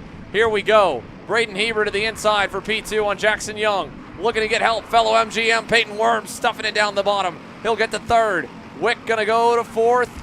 Young getting the business from everyone in this pack. He'll finally be able to fend one of them off with Kelvin Zing. Yeah, some good moves there by Heber. He's one of the drivers that usually goes on to dominate whenever he's at MCC Cincinnati or in Whiteland when it comes to this type of class. Now, just needs to find a way to park the bus against some of the veterans. Worm looking for a way to squeak on through, still getting boxed in. Wick just watching in the popcorn seat, letting things develop. McKeithen, by the way, has cut the gap in half. Worm does go through green corner as Heber drops all the way down to the battle for third. Wick with the preferred line for scoreboard. Nicely done for Kyle Wick to complete that move without a chance of a crossover. Didn't overcook it at all. I think he'll be happy with a third from this, as will that entire group. Dylan Amundsen, whole lot of speed. Hard to measure where he is against the drivers that got taken out because it was so many. But he'll cruise to the win, his second on the day. And second on the track in Heat 3 goes to Peyton Worm, his highest finish of the weekend so far. Same for Kyle Wick, Braden Heber, Kelvin Zing, top 5. And look at the run of them across the line. Chase Jones there, Florian by in the bright red MPG machine with the destroyed nose cone. Jerry Fandry as well, only able to rebound to 35th. Jones 30th after going 5th and 3rd. It'll hurt their chances for tomorrow. They should still be off the points though, well in to the main event with the top 56 being the cut. But for those that started outside the top 23 and couldn't break into the top 23 or even the top 27 really, they're gonna be in danger of having to have that early wake-up call tomorrow, and only 4 tickets left to the Big Dance and Senior Medium of the 101 that have made up the entry list. Here's a look back to them. Ashton Wheeler, 16th, just outside the top 15. Incredible charge here for Jed Perkins as well as Wheeler, both coming from the mid-20s to pick up spots. Brennan Hanville picking up 13. 48th and 49th to 23rd and 24th for Scott Clayman and Jonah Good. I just don't know if it'll be enough. Jason Rothman ends up 28th from 45th on the grid. Dane Underwood, 39th to 29th. But Dylan Amundsen wins out here over Peyton Worm, and third on the racetrack, Kyle Wick with the best run so far of the weekend. Kyle, it took you a while. Finally able to get yourself in the fight right inside of the top 5. Tell me about what's been missing so far this weekend. What's been the biggest adjustment for you? The biggest adjustment, as the same as when we run shifter, is the biggest adjustment was me, and just being ready for the track, thinking about what's going on. And we put the go-kart back to how we normally run it, and yesterday I got all crazy thinking, oh, I need this, I need that, and I was like, no, I just need to drive. So we just kind of went back, and I need a little bit more, but we got a lot closer. And now getting a taste of running up at the front, what have you learned, right? What does it take to be up in the front here at CKNA? It's tough. You need friends at the front. Some people are friendly, and most are arch enemy immediately. It's pretty crazy. But. Sounds good. Thank you, Kyle. Thank you.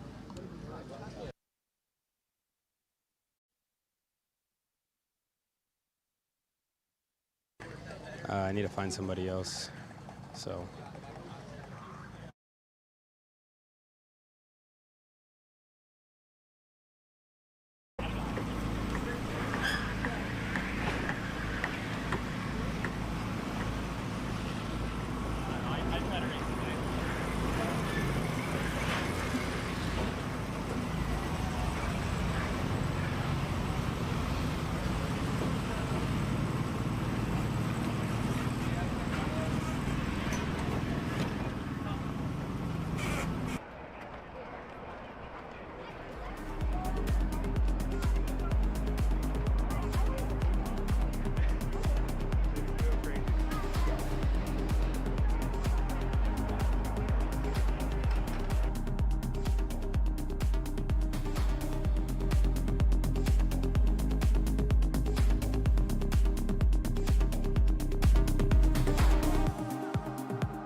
Kid car drivers ready for action. Jason Burgess has them at command.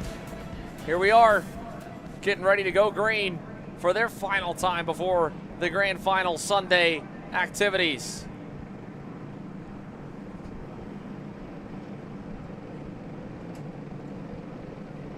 And the green flag's out. We're back underway here with heat racing action from Saturday at the CKNA Grands.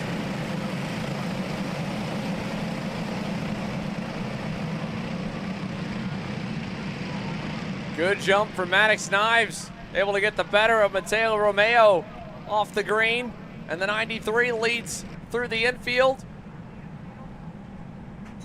Romeo was able to get back to that top spot by the end of turn number 1, but he just barely lost the edge across the timing loop. Maverick Reddick's into second, Knives back to third, but he almost stole the lead here at the beginning of lap number 1. 7 laps to go, up to 4th for Tony Beam. 5th is going to be Denahauer, I believe, and a bit of a slower start for William Heckman. Williams falling back to the 6th position. Will Holzmer 8th behind Vettel Baker in the 22. And it's Cole Piccioni, Knox Smith, your top 10. And Romeo's won basically everything here today. I mean, quite literally here today, because not only has he led every lap in these races so far for the Heat, in Heats 1 and 2 for Kid Kart, he also won an iPad during the door drawings that just took place over the past half hour or so. So he's won a lot here today, and now gets to see all the footage on a brand new iPad. For good measure, some of these other drivers look to set their sights forward to see, can they find a way to chip away this gap a little bit, with especially Romeo holding on. Remember, the lead was up to 4 seconds at the end of the last heat for the 93. 111 of Will Holzner kind of is at the end of the main group of them. Mateo Romeo, first bit of pressure here by this point in the race. I feel like 2 laps in, 6 laps to go, and he's not necessarily broken away like he did in heat number 2. Keeping an eye on JJ DeShong, by the way, who had to start further back off his off-track moment, and also keep an eye out for Sofia Mendoza, started 22nd. She's up to 16th. Here's a little challenge for second. Maverick Reddick under pressure from Maddox Knives, and they're still holding on to the back of Mateo Romeo, who's had everybody covered in the first 2 heat races. But the Kid Karts to the development for the front of the field, they're starting to learn a little bit of the lines of the leader, and they are making some headway towards the number 93. Yeah, just able to keep up a little bit more, but it was 2/10 quicker last time by with a 44.7 from Romeo. It was 45 flats for Maverick Reddick. Although Reddick consistently is a little bit quicker down the straightaways right now in his 75 machine compared to Knives, who's digging in the corners here. A little bit wider for Reddick. That might cost him some ground as we come up to cross flags up on the stripe. Halfway through, Knives is taking a bit of a poke, but not close enough to make a dive as they battle on behind him with the thumbs up coming from the 222 at the flag stand. Look at this curve. We saw a big emphatic tap of the helmet for Tony Beam in the 222 low-key Sodi. He wants a big push from Aria Denahauer. Aria has been following in his tire tracks, but she's got the 008 of William Heckman closing back in. William started up front, has not been able to get back there since.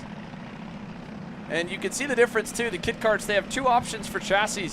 You can run the Cadet frame with the Brakes 206 Kid Kart package, or you can run the full Kid Kart. You have to make some modifications to it. You can see the differences in size between the kart for Aria Denahauer and the kart for William Heckman. 3 laps to go. Vettel Baker closing in the 22. So is Will Holzmer. So is JJ DeShong in 9th and Mason Poole in 10th. They're back to about where they were when they had a little contact in the second heat race. Then it's Brianna Shepker, Kyrie Dozet from 19th. Kyrie has gotten up to 12th. Cole Piccioni 11th on the grid, fell back a little bit to 13th. And then Liam Kramer is up from 20th to 16th, and Sofia Mendoza from 22nd to 17th. Still have all of our karts running -2. Aubrey Babcock and Neil Lohman. Yeah, that lead has just taken off, by the way, for Romeo. Has now really set the afterburners out now by 3/4 tenths a lap. That kart with the tire pressures as they've kicked up has gotten better and better and more comfortable for the long run. So that 93 is tuned very well, let's put it that way, with how things look to be able to pull weight that much for the Canadian. Well, there's only so much you can do to a kit kart as well. So, right. Oh, well, you can spin them. Oh, man. The 111 of Will Holzmer goes around in the infield, the gold cart. Probably one of the competitors for the best looking kart award that'll be given out tomorrow. But Holzmer spins out of the top 10. And now, coming to the white flag, change up in the top runners, down from about 5 to 4, maybe 3 karts here. Mateo Romeo, Maddox Knives, Maverick Reddick, Tony Beam, Arya Denahauer in 5th, William Heckman 6th, Vettel Baker, Mason Poole now moves to the 8th spot, JJ DeShong back to 9th. And as we go to the final couple turns here to pick up our race leader, Mateo Romeo, catching up to lap traffic.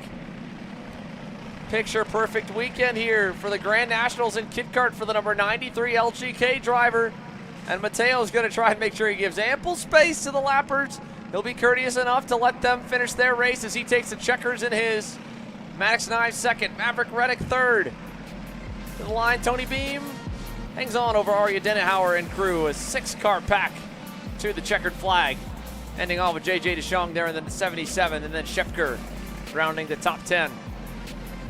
2 more races remain here on the night before the official Newcastle Motorsports Park Barbecue Cookout presented by Comet Kart Sales, the Tire Mounting Challenge presented by Vega and Target Distribution, and the Briggs Out of the Box Build-Off and Challenge race to close off the evening. We'll take a commercial break here.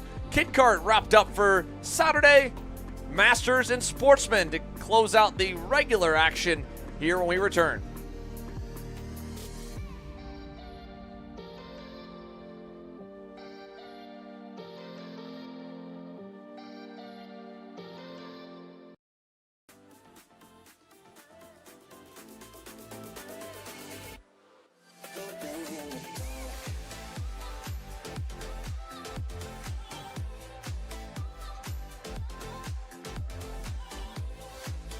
Are you looking to take the next step in your racing journey? Well, look no further than PitFit.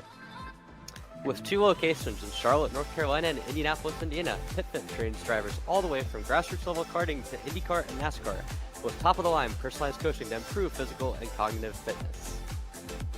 For more information on programs, check out PitFit on Instagram or Facebook today.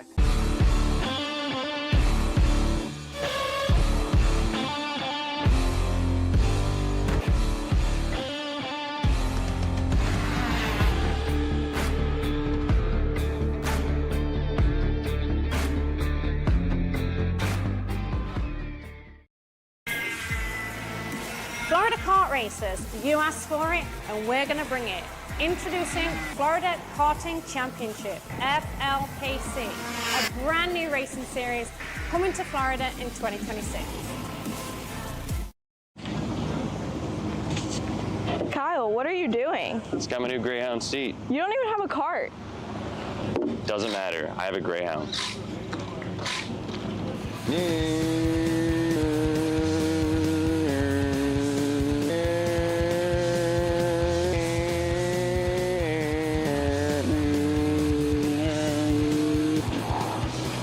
Is Kyle Cuthbertson doesn't even have a go-kart. Doesn't matter.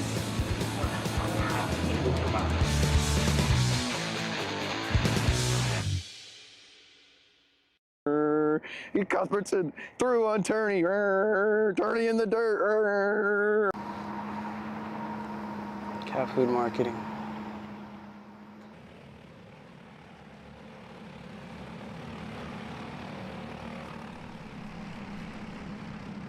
Masters drivers back onto the racetrack.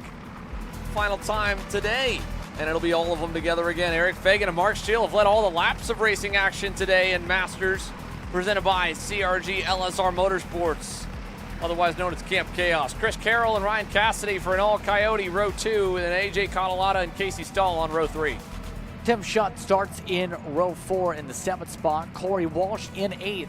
Jeff Dolian back in 9th with David Colonia, should say, in the 10th positions. Pardon me there. Eric Lassard looking to say, pardon me, I want my spots back after some of the off tracks earlier. Todd Barron alongside of the top 12.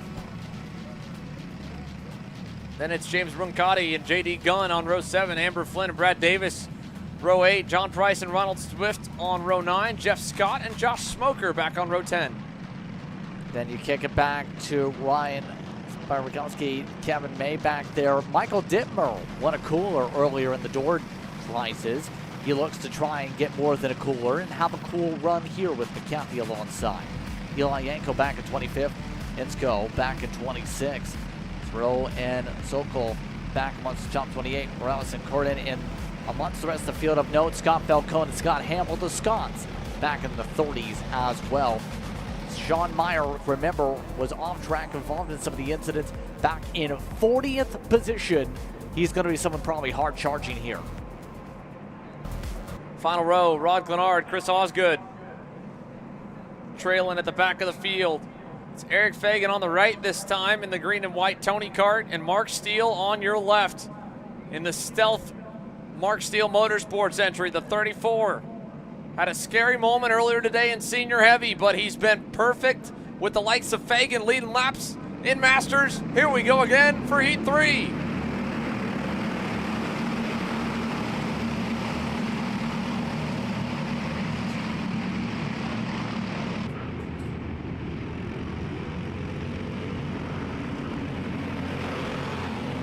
Oh, we got two together right in front of everybody. Tim Shutt is one of them. The other is getting one of the many beer alerts. That is the 114. I think Casey Stahl.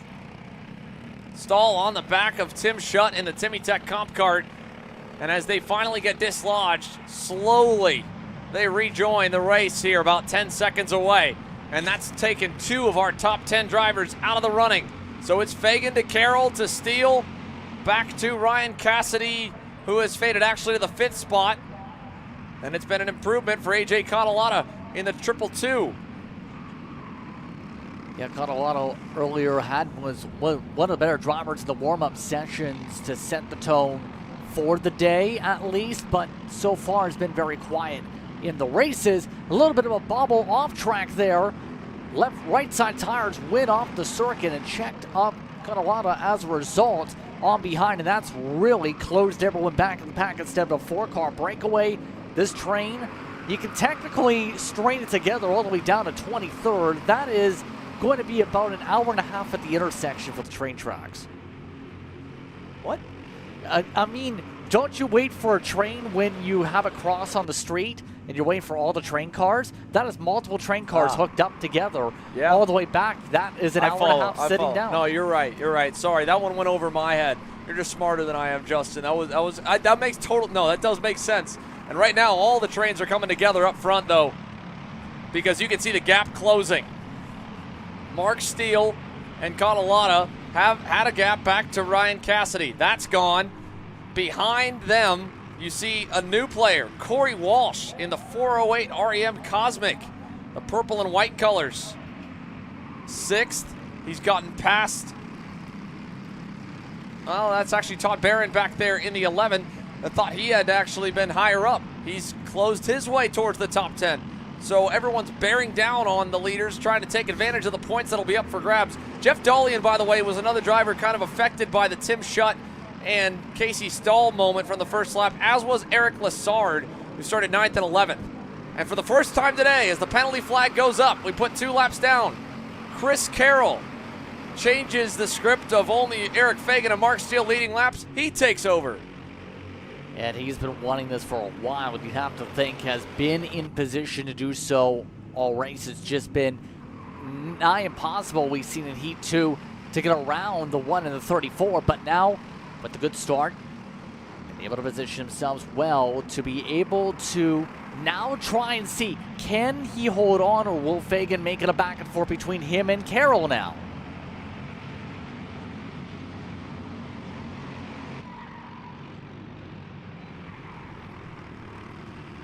Eric Fagan, Mark Steele.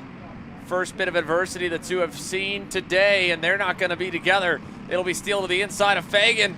feed him a wheel, contact, and that's going to allow a 3-wide moment here with more. Mark Steele goes back to the 5th spot. Ryan Cassidy and AJ Catalata able to move up to 2nd and 3rd. Fagan back to 4th. We thought Mark Steele and Eric Fagan were playing nice. That didn't look too nice to me. Jason Burgess, he's thinking the same thing. What are you guys doing? In Heat 3, off the back of a dominant run together in Heat number 2. Contact amongst 2 of the major contenders in the front of the field. And we've already, again, mentioned how we lost 1 or 2 others. And I think we just saw nearly a big moment that could have cost another contender. Corey Walsh with a big save as David Galonia sent it on him in the grid corner. Now Walsh is under more pressure. Barron goes by. Here's Davis and J.D. Gunn. Yeah, these drivers now cost themselves some times here, but at this point, it's the matter of how aggressive do you want to be able to move forward. Do you want to risk losing time for several corners if you don't clear on by? And right now, the interesting thing is going to be, we'll have to see if Fagan's able to recoil and regain this ground up at the front group, for example, because with how things have gone so far, his other class, remember, he had that incident, kind of focused on these races after that said incident. You don't want to end up focusing on one series or one certain type of race and then flame out of that said series after you put the focus on it. Cross flags in the air. Chris Carroll to AJ Catalata. What was the gap time by? 2/10 better for the 222. He and Eric Fagan and Mark Steele are tracking down your race leader. And for some of the drivers that had to go from way back, Kevin May in the 484 up to 13th now from 22nd. Ryan Sporowski up from 21st to 14th. Overall, there's actually been not too much movement really through the field. Sean Meyer in the number 30, he's only been able to get up to 29th here, Justin, at 4 laps in. Mind you, again, he and Jamie Bradford had the moment in Heat number 2. Bradford from 39th hasn't really been able to make any kind of headway. And I wonder if the smoke that billowed out of Bradford's clutch is reminiscent of a problem that didn't fully get solved in time for Heat number 3. Whether the clutch was fully burnt out or there was something else that maybe going off track like that could bend the sprocket, could bend the sprocket carrier, and then you're not really noticing it because the chain stayed on, but you're losing a whole lot of speed going in a straight line. In any case, we'd have to expect that Bradford's going to be able to run well at what is one of his home tracks, if you will, a track he knows pretty well, a track he's got Eli Fox's teammate running very well in the senior classes. And Jamie himself was right up there with Sean Meyer, but a testament for sure to the level of the Masters field. Even Chris Carroll couldn't get away from them all. AJ Catalata's run him down, and now he looks to go by. Not there in turn 5. Maybe he'll have a look at him here in turn number 8 as they roll out of 7 through the kink into the hairpin. No, it looked like he was a little bit antsy to make the move, but AJ Catalata holding some restraint right now. Eric Fagan and Mark Steele, how patient will they be behind the 222? There's only 2.5 laps left. Here we go to the green turn. Yeah, just up on the wheel right now is Catalata thinking about where's the right time to go, and I think at this point this is more towards what you would see with the legend. Tapered aggression, waiting for the right time to strike so you don't cost yourself the ground if it doesn't work out, because the second it doesn't work out, Fagan is moving on by, if not Steele. So that has to be in the back of the 222's mind a little bit here, potentially, as they try and plot and plan with 2 laps now up on the board. Where will be the time to strike now that they know time is of the essence? Eric Fagan trying to strike right now. Turn 3. Got a lot of contact with him. And they're going to bang tires. Now they're 3 wide. Mark Steele on the inside. Catalata in the middle. Fagan pointing at him. Catalata going, what are you mad about? And now Fagan tucks back into line to 4th. AJ into 3rd. Steele into 2nd. And here comes David Galonia and Ryan Cassidy. Galonia picking apart the leaders as they have crumbled or fallen apart in front of him.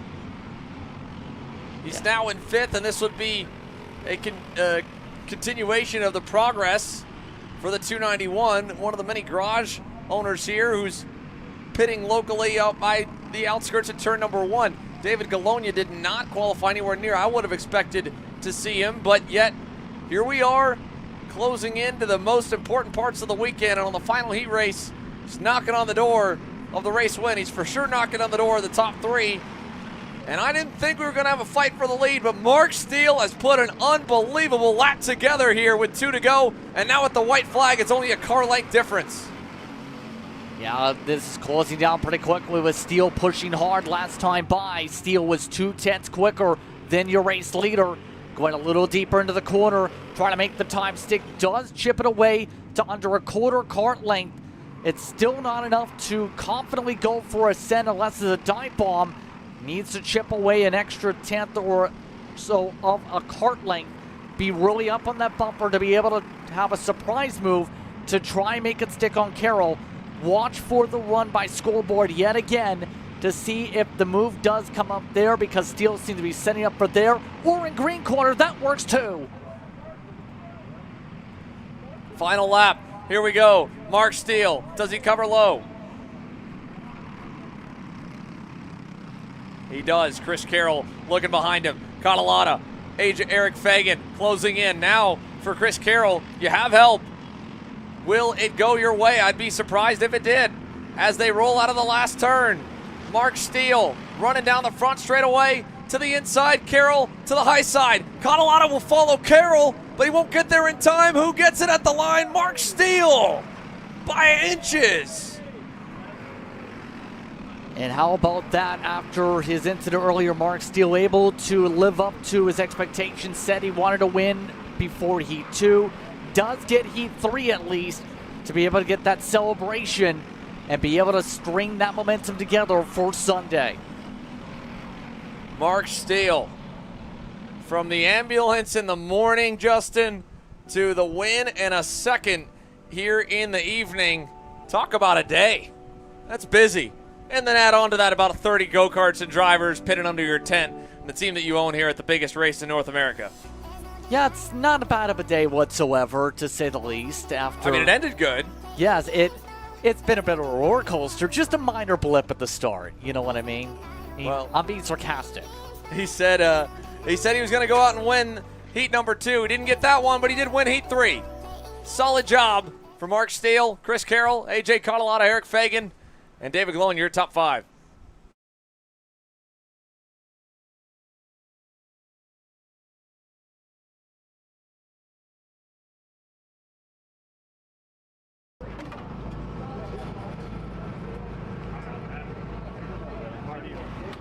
That was me going over the back straight at the beginning. You know what I'm talking about? Yep. I was just out there riding. I don't know what's going on. Where's everybody? There was a battle behind you. You got a little ways. It's kind of boring. Yeah. And then I don't think you thought I got there that quick. I wasn't going to close the door, man. It's just not my style. And feature time, I'll close the door. Exactly. Right now, it's like, yep. I'd rather start turning. Yeah, one of you two are going to be second. I think it was Fang.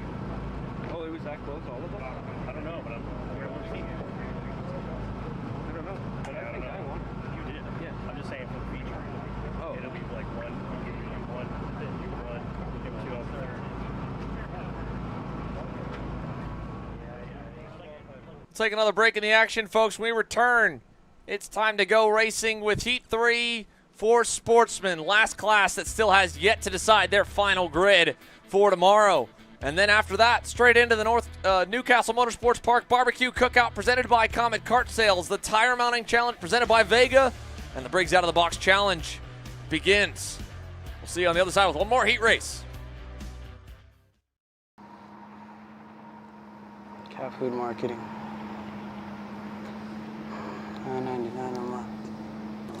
Dude, Caleb, wake up. Dude, we're live in 5 minutes. Let's go. Come on. What are you doing? Dude, I'm so sorry. Xander had me in a cat food marketing meeting till like 2 a.m. last night. Come on, man. Do you have anything I can drink? Dude, I got the perfect thing for you. Perico. It's a healthy energy drink alternative. Perico? Non-GMO? Gluten-free? Kosher? Magnesium? B12? B6? Yeah, it's good. B5? Biotin? And zero sugar? Pericazo! Try Perico, made with natural ingredients, organic caffeine, and supports your metabolism. Try the new official energy drink of Kart Chaser.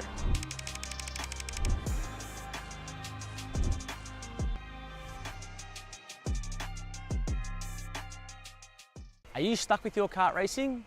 Not sure the ideal kart setup? Or going to a track for the first time? Well, Kart Class has the answers for you. Our online portal has a wealth of experience and knowledge to help your kart racing.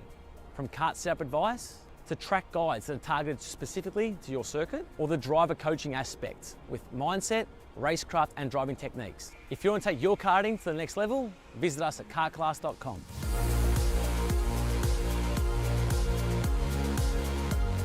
Paulie Massimino wins in KA. Paulie Massimino is a winner in OKN Stars.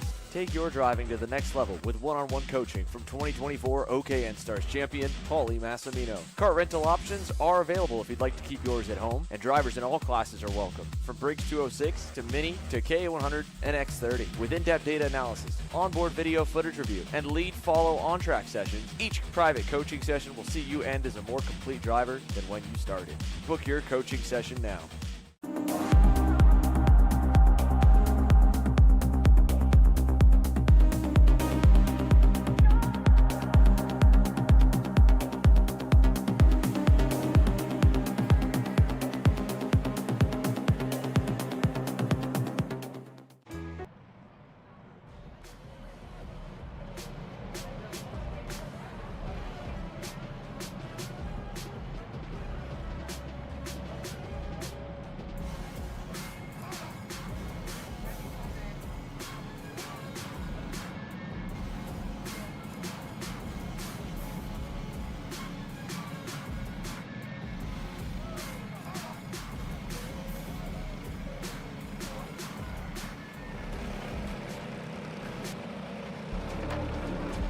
Karts are now on track for the Prodigy Motorsports Sportsman class, where the sportsmen look to see who will shine the brightest tonight.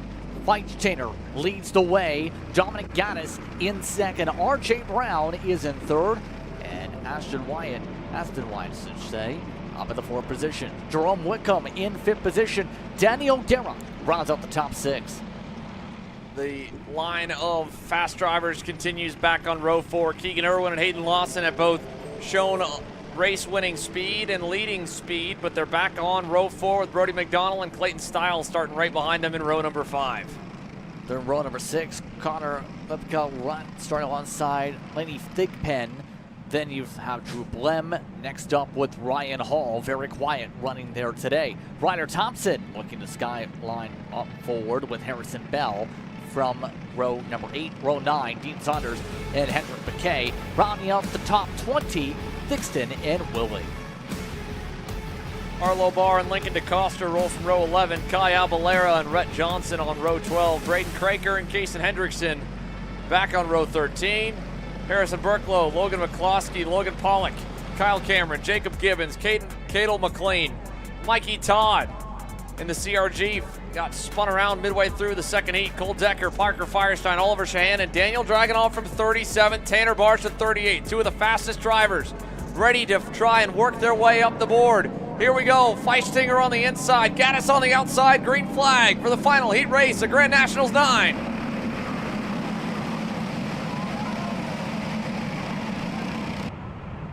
And a red flag off the rip. Flip, turn 1, big contact, big crash, and this one is still racing at full speed. We'll try and get the sportsmen to realize it. Scary, scary moment down at turn number 1. One driver up and over. It looked like a good start as we went to crank it up here for the 38 young drivers. And on the final race of the day, we go back, unfortunately, under red flag conditions. That is not how you want to start a race whatsoever with that mid to backpack. But at the very least, we'll have to see what the information comes out to be here, Xander, quite simply. Take a break. We'll come back after this.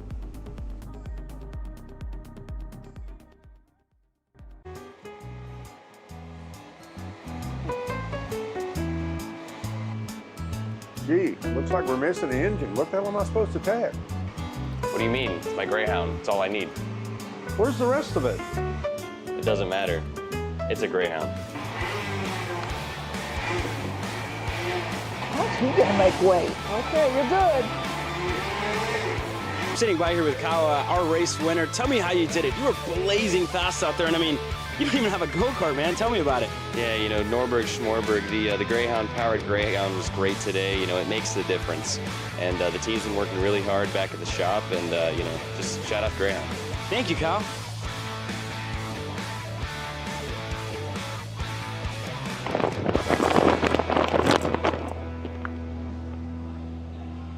How the f did you just win? Doesn't matter. It's a Greyhound. You need it? We got it. At Kart Heat Parts, we are your complete online aftermarket kart part superstore. From chains to bearings to bumpers and components, we've got it in stock and ready to ship straight to your door from our base in Ontario, Canada. Check us out online at karteparts.ca.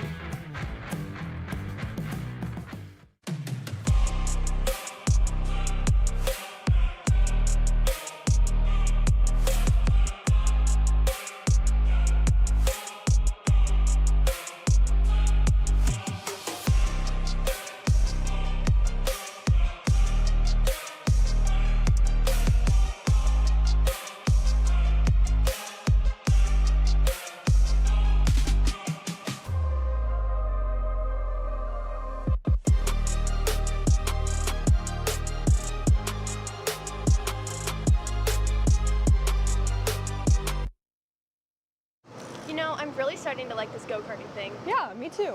Oh my gosh, can I show you this cute dress I just got? Yes, of course. Oh my goodness, it's so cute. I just love shopping.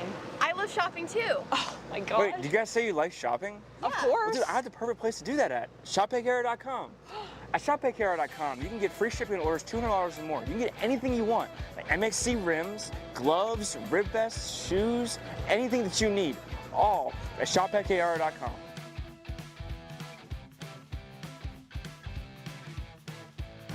Who is he talking to? No idea. But we're gonna have to check it out. Sounds like a great deal. Sure does.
Let's go race. Come on, man. Cat food marketing. $9.99 a month. Dude, Caleb, wake up. Dude, we're live in 5 minutes. Let's go, come on. What are you doing? Dude, I'm so sorry. Xander had me in a cat food marketing meeting till like 2 a.m. last night. Come on, man. Do you have anything I can drink? Dude, I got the perfect thing for you. Perico, it's a healthy energy drink alternative. Perico, non-GMO, gluten-free, kosher, magnesium, B12, B6, Yeah, it's good. B5, biotin, and zero sugar? Pericazo! Try Perico, made with natural ingredients, organic caffeine, and supports your metabolism. Try the new official energy drink of Kart Chaser.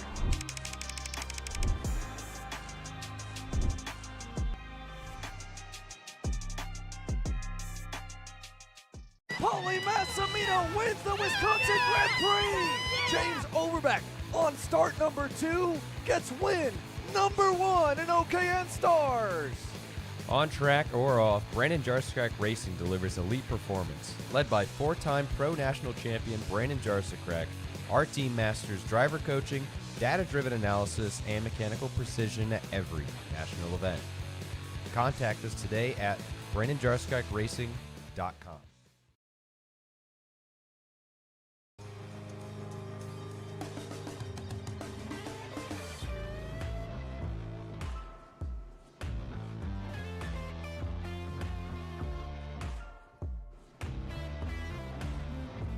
Starting to see some movement on the racetrack here as we approach sunset for the Sportsman drivers. Heat number 3 under red flag conditions off a crash at the start. Caleb Vieska down on pit lane has a report and an update. Caleb. Yeah, thank you, Xander. The driver involved, indeed, was the 72, and he was able to get up and okay, awake and alert, and he's still on site here, just getting checked out by our local medics here. But he is okay. And again, he got a huge ovation by the crowd over in turn 1. We are going to go back to a full restart, 6 laps. And again, it's going to be a full restart. Back to you guys. Thank you, Caleb. So that's why you got karts moving on the racetrack here. They'll go back to double file. 6 laps left in heat racing action before grids are mostly set for CKNA Grand Nationals 9. And don't forget, folks, while we are a little bit further on the timetable than what was originally posted, we've still got plans for a ton of fun here Saturday night at the Grands. It's the reason we still got the light towers up. We're going racing again with the Briggs Out of the Box Challenge, kicking off with the Briggs Out of the Box build-off first. And even before that, as the teams begin to set up down on the grid, we have the CKNA Tire Mounting Challenge over down by turns 1 and 2 on the racetrack, sponsored by Vega and Target Distributing. We have the Newcastle Motorsports Park Barbecue Cookout, sponsored by Comet Kart Sales down by turns 1 and 2 and inside the restaurant as well. Want to cook for you, want to have a fun Saturday evening at this massive event, the biggest in North America. And on top of all that, well, there's the Briggs Out of the Box race. A practice session on an alternate track layout and a 10-minute tuning window, and then they're back out for some fun. The juniors get to do it. There's over 20 on the entry list. And I don't know what'll be more fun to watch, the build or the race itself, Justin. I think I'm curious about the build because it's, to me, something that takes a lot of time to be able to build a kart, to be able to properly make sure everything's good to go. I was trying to refer to a little bit yesterday when talking about it. But the speed aspect of it is going to be the challenge of making sure you're ready to go with that engine and able to fire that engine up. Some of the drivers we were talking about can go up to 2-3 minutes on the build alone, and that shows just the amount of skill that some people have when they're able to have the opportunity to showcase, hey, I can do this slow, but if I really need to, I can get this done as soon as possible. Sets a high bar and a low hourly rate or a high hourly rate, one of the two. I think it's both. Yeah, something in the middle there. Nonetheless, the Briggs Out of the Box build-off challenge will start around 30 minutes, probably after the track goes cold. Once we do finish, after we throw the green and get going here in Prodigy Motorsports Sportsman for their 6 laps left on the table heat race. They'll clear the racetrack. They'll turn the lights on. We'll fire the grills up. Actually, I'm sure they're already fired up with plenty of food for thousands of people here in attendance for the cookout. We've got the tire mounting challenge that will happen, and simultaneously we'll begin prepping the grid area for the pit boxes for the build-out challenge. And again, building a full go-kart out of the box, including the frame, that won't happen in a matter of a couple minutes. But taking a motor, putting it on the go-kart, lining the frame, lining the chain up, and throwing the clutch on, that's different. And you can see that, well, there's some people that just can't wait, Justin. That line there is straight to the food. They're beating us to it. Yeah, it's making me hungry to see what's being served here. I hear the food's really good in that restaurant, by the way. I've never had it yet. But from what I've seen, they have some delicious food and it should be a delicious barbecue. Oh, yeah. You know the Racers Grill is going to be fired all night long to continue to replenish the supplies here at the cookout. You can see the grandstands are full. It's still a lively pit area. Plenty of camping going on and everyone hanging out. Where else would you be in Newcastle, Indiana, or anywhere remotely near the Newcastle Motorsports Park on Grands weekend? 550-plus drivers, thousands coming to watch. It'll be a hot commodity to be sitting in the grandstands there up on the fence line tomorrow for any of the 9 grand final mains. And again, to get there, you've got to get through your heats, and if you didn't in a class that will trim down to only 60, you've got to be able to make the top 4 spots in the LCQ. Here we are, 6 laps now with the adjusted lineup. Looks like they've got them where they want them, and they're probably waiting for final confirmation from timing and scoring, and of course from the medics as well, that they are cleared for takeoff. And it'll be once again back to the original lineup. So Dominic Gaddis and Will Feistinger leading your field to green. Yes, indeed, and they are going to be able to control things from the get-go. The question is going to be, can they maintain control, because those nitro carts have been able to provide a lot of pressure here. You also have the Marinello with RJ Brown right on behind, who's been very sporty today. We'll say this, Daniel Guerra has had to claw back a few times. We've seen him outside of the teams to start off the heat racing grids. Has been one of the drivers in Top Kart equipment, progressing as this event's going on, like you hope for as a driver. And that's the thing. He's got the speed, I think, to maybe go for top 5, if not higher here.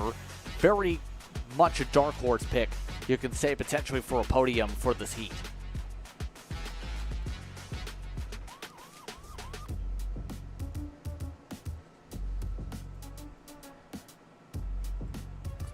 Waiting for the word. It looks like for now, at the time being though, Xander, for when these drivers get the opportunity to actually fire up their carts and be able to go. Yeah, this is a tough spot to be in. I mean, they've got them waiting. They're queued up, helmets on, suited. Good time for conversation like we're seeing in row 3. Yeah, and row 1. You can always catch up, ask if they've seen the line for the cookout. And the fact they're going to be way at the back of it by the time they roll through the scales and get their gear off. But don't worry, folks. We've got dinner and a show here with a 6-lap Sportsman Heat race still to go. And following that, the tire mounting challenge tentatively set for 7:10 p.m. local time. Not far after that, we'll go into the prepping on the grid for the Briggs out-of-the-box build-off. There's a 20-minute maximum window. Most won't use that full window.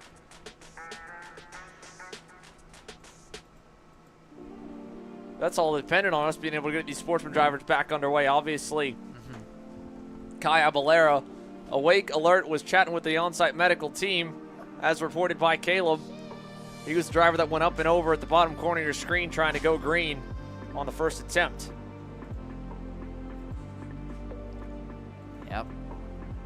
Good to hear at the very least after an incident like that, but I'm still curious what the conversation is amongst this entire group, because it's turned into a group conversation, all of them huddling against Aston Wyatt, I think, right now. Maybe they're talking about who's on whose football team tonight. What football team? Oh, there's going to be a pickup football game. There's a basketball hoop over here behind us. Isn't there a truck park underneath it last I checked? Or did they move that? No. The basketball hoop's back over here just behind where we are outside the scales. There's plenty of grass to play football, even though the Canadians have invaded most of the oval. And not to mention, too, there's, well, I think the track's probably smarter to close the slick track rental carts off here at the end of the day. That's the small oval you saw from the drone overhead shot. But no, these kids, right now, maybe they're locked in, maybe not. You have enough time to let your mind wander. They might be going through what their rest of their night plans are, because the one fun part about as you go younger and younger in the age ranks, as serious as they are, as experienced and mature they look on the racetrack, we're talking still 10 to 13-year-olds, elementary school, approaching middle school. In 30 minutes, they'll forget whatever has happened on the racetrack and be playing and running around the campground, the pit area with their buddies and having a good time. And there might be some jokes going on. Who knows? Maybe they're talking about joining the people fishing in the lake right now. Yeah, there's 2 of those. There's one on each side. Fishing on both ends. I think ultimately here the front row is starting to get serious, going, all right, can we get this on? We're ready to race. Yeah, you can see the stare down at the officials, but the officials were staying firm that it's not their call yet. It's about communication. Well, it all comes downhill, right? The on-site officials waiting for the official word from Keith Champagne and the rest of the race directing squad. But yeah, handful of kids going fishing on the side. There's 2 ponds on the property, one over here, one on the far side over in the Canada Oval.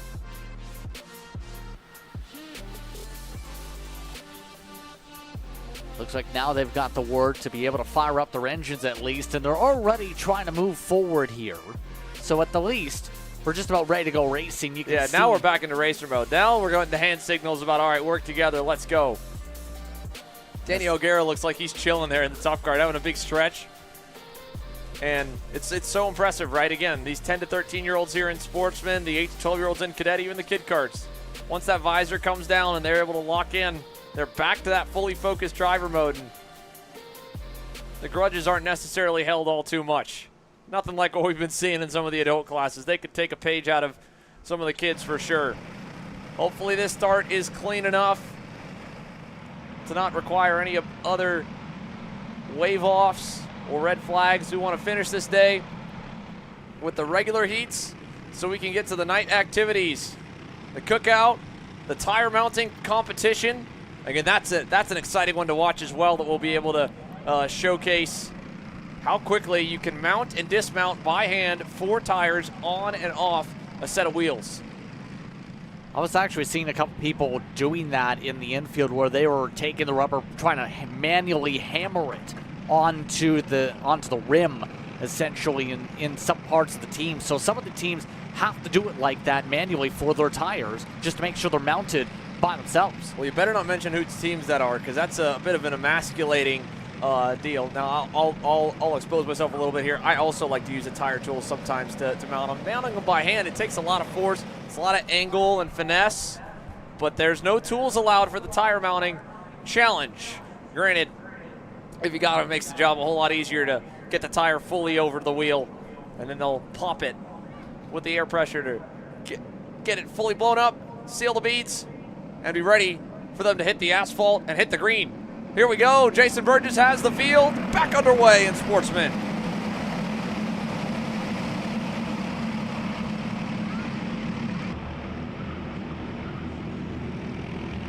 This start looks good here for the Sportsman field presented by Prodigy Motorsports. Will Feitinger along with Dominic Gaddis keeping the MPG Motorsports karts first and second.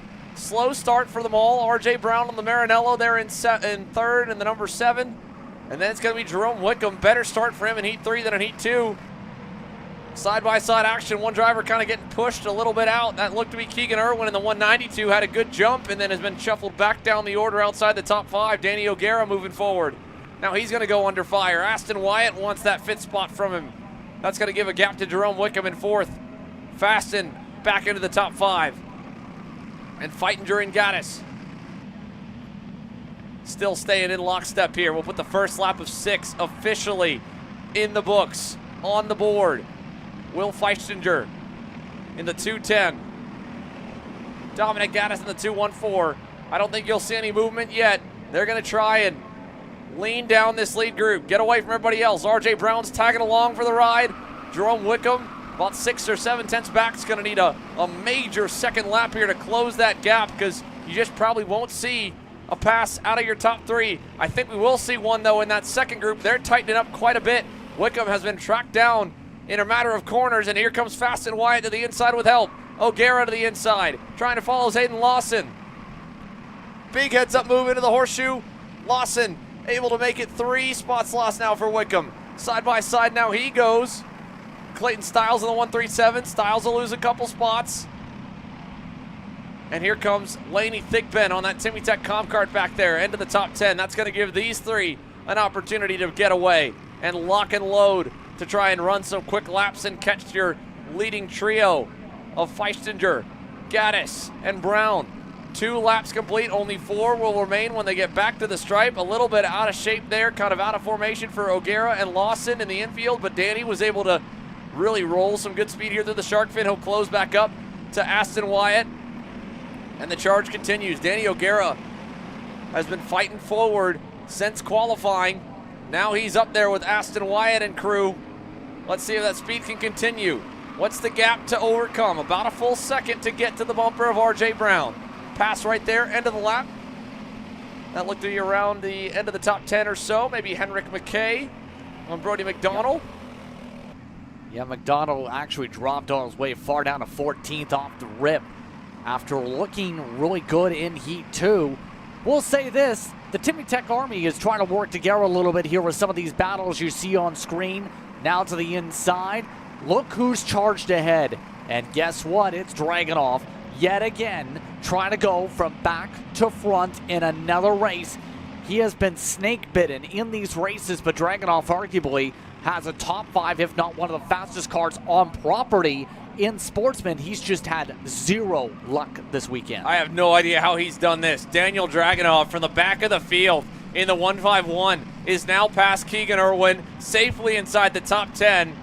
And what a recovery drive in the works here for Dragunov on the Nitro kart. He got back up to 20th in Heat 2. That helped him start a little better for Heat number 3. He is a rocket ship right now on that Nitro kart. Curious what lap time he'll put in compared to the leaders. A huge, huge run through the field for Daniel Dragunov right now. 10th, a 1:15.1 with a pass made, was still as fast as your top 3 who are staying in line and pushing. And now Dragunov's already caught up to the next car. Clayton Stiles will be the one under pressure, as will Jerome Wickham and Laney Thigpen. Let's see where the 151 can go with all this momentum. Keegan Irwin leads the next pack with Connor Lipka in tow. Too wide. Lipka sends it down the inside. He heard the 71 of McKay dialing up, looking for a move in the cell tower hairpin. Yeah, some good moves still being made in the heart of that field, but I'm still keeping an eye on you-know-who, Dragunov. Yet again, trying to cut all while the top 3 stay calm. Dragunov is amongst those that's looking antsy to be able to try and get as high as possible in the Nitro kart with some of those moves. Getting boxed in right now behind Stiles. You can tell the differences there in the corners. He's nearly running the back of Stiles, in fact, with some of the slower corners. It's just he's reaching him at the wrong spots and forcing checkups here as they come up to the double sticks. 2 laps to go. That goes to the raceability I was mentioning a little bit earlier. Daniel Dragunov has a lot of speed, but if it's not at the right time, it's tough to work with. He's got to run on Stiles here. He's going to shove him through in the grid corner to go by Jerome Wickham, or try to. It won't stick for him. It will for Stiles. He'll cross over Wickham ahead of him. Pass here. That's the 12 of Laney Thigpen, and the young lady moves herself to 6th, the CKNA Summer Nats winner. Making some forward progress after slipping back a little bit in the opening 2 heats. Laney's on the charge, pulling away from Hayden Lawson. Dragunov now by Wickham. Contact here, 3 wide. Keegan Irwin colliding with Henrik McKay. And they're going to lose about 4 spots apiece. Yeah, right now things are heating up for the race lead. By the way, some swapping potentially. No. Feichtiner again defending well. Gaddis hasn't forced a move, as you would expect from a teammate here, and with him good on the metric for Sunday. It's now the question, though, will Brown break them up, or will the other pack have a chance? They will try and go for a swap. The teammates will into 1. Dominic Gaddis said, I worked with you for 5 laps. Now it's my turn. I want the lead. RJ Brown, can he capitalize? Not quite in turn 3. He'll fall a little bit to the wayside. Will Feichtender will now try to make a counterattack here on his teammate Dominic Gaddis in the run down to 5. Both on the low side, covering off a little bit. Here comes O'Gara and Wyatt. Dominic Gaddis now taking the field with half a lap to go from the front. What can Feichtender do? Can he find a gap here in the green corner, maybe in the kink? Here we go with a big run, side by side, one of the fastest corners on the racetrack. He'll complete the move. Feichtener's back through. Gaddis opens up to set the crossover. He goes back alongside for a moment, not there. Into the green corner, final time. Deep on the brakes, inside. Dominic Gaddis is back to the lead. 2 wide, nearly 3 wide. O'Gara and Wyatt trying to find anywhere, any opening. The MPG duo have traded the lead multiple times this last lap. Dominic Gaddis has it, but with the last turn, it's a long run down the straight. Here we go, final heat race on the day. Gaddis covers low, Feichtender to the high side, back in line, not enough. Will it be at this last second? No, Dominic Gaddis holds by a matter of thousandths. Dominic Gaddis gets the win over his teammate Will Feichtender. RJ Brown third, Aston Wyatt fourth, Danny O'Gara your top 5, Laney Thigpen 6th, and Daniel Dragunov. Have yourself a day. 37th, if the grid's correct, to P7 for the Nitro Kart. Hayden Lawson 8th, Clayton Stiles 9th, Connor Lipka rounds your top 10, Jerome Wickham sliding down to 11th on the Magic Kart, Henrik McKay, Lincoln Wiley, Keegan Irwin, Ryan Hall your top 15, Chase Thixton, Logan McCloskey, Arlo Barr, Drew Blem, Harrison Bell your top 20. And of those that restarted, it looks like all 37 were able to make it to the checkers. What a race there to close off the evening for the heat racing action, the official part of the weekend. Now the fun can begin. The cookout presented by Comet Kart Sales down right outside the Racers Grill restaurant. The tire changing competition, first annual at the CKNA Grand Nationals presented by Vega Tires and Target Distribution, set to go in about 30 minutes. And the Briggs out of the box build off. But first, a sign of sportsmanship to the top 5. Kudos to them all. Heck of a race. Breath of fresh air after what's been a very high tension kind of day here for Saturday at the CKNA Grands. Yeah, we've seen a fair bit of incidents, yes, at times, but in terms of the racing, we've seen some spectacular battles up for the front all throughout the day.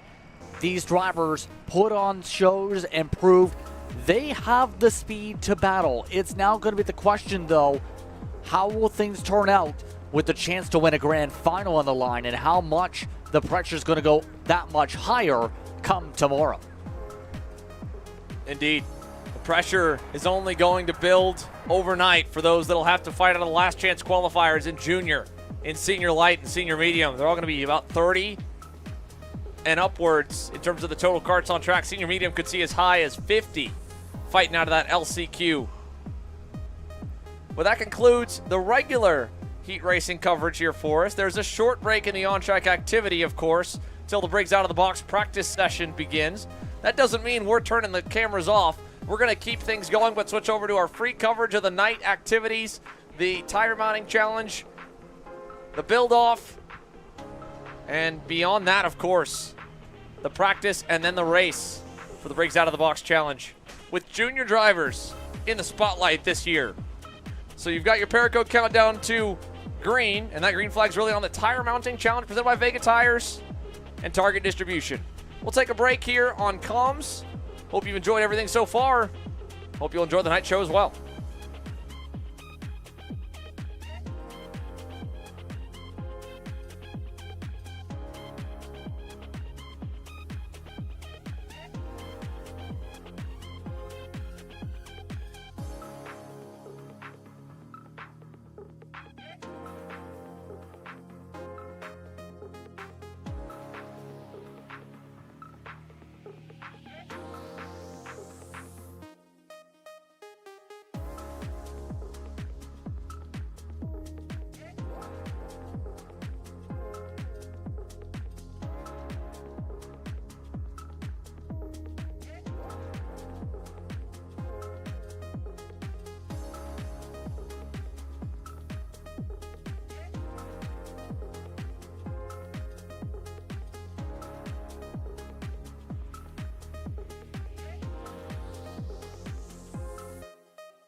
can't believe you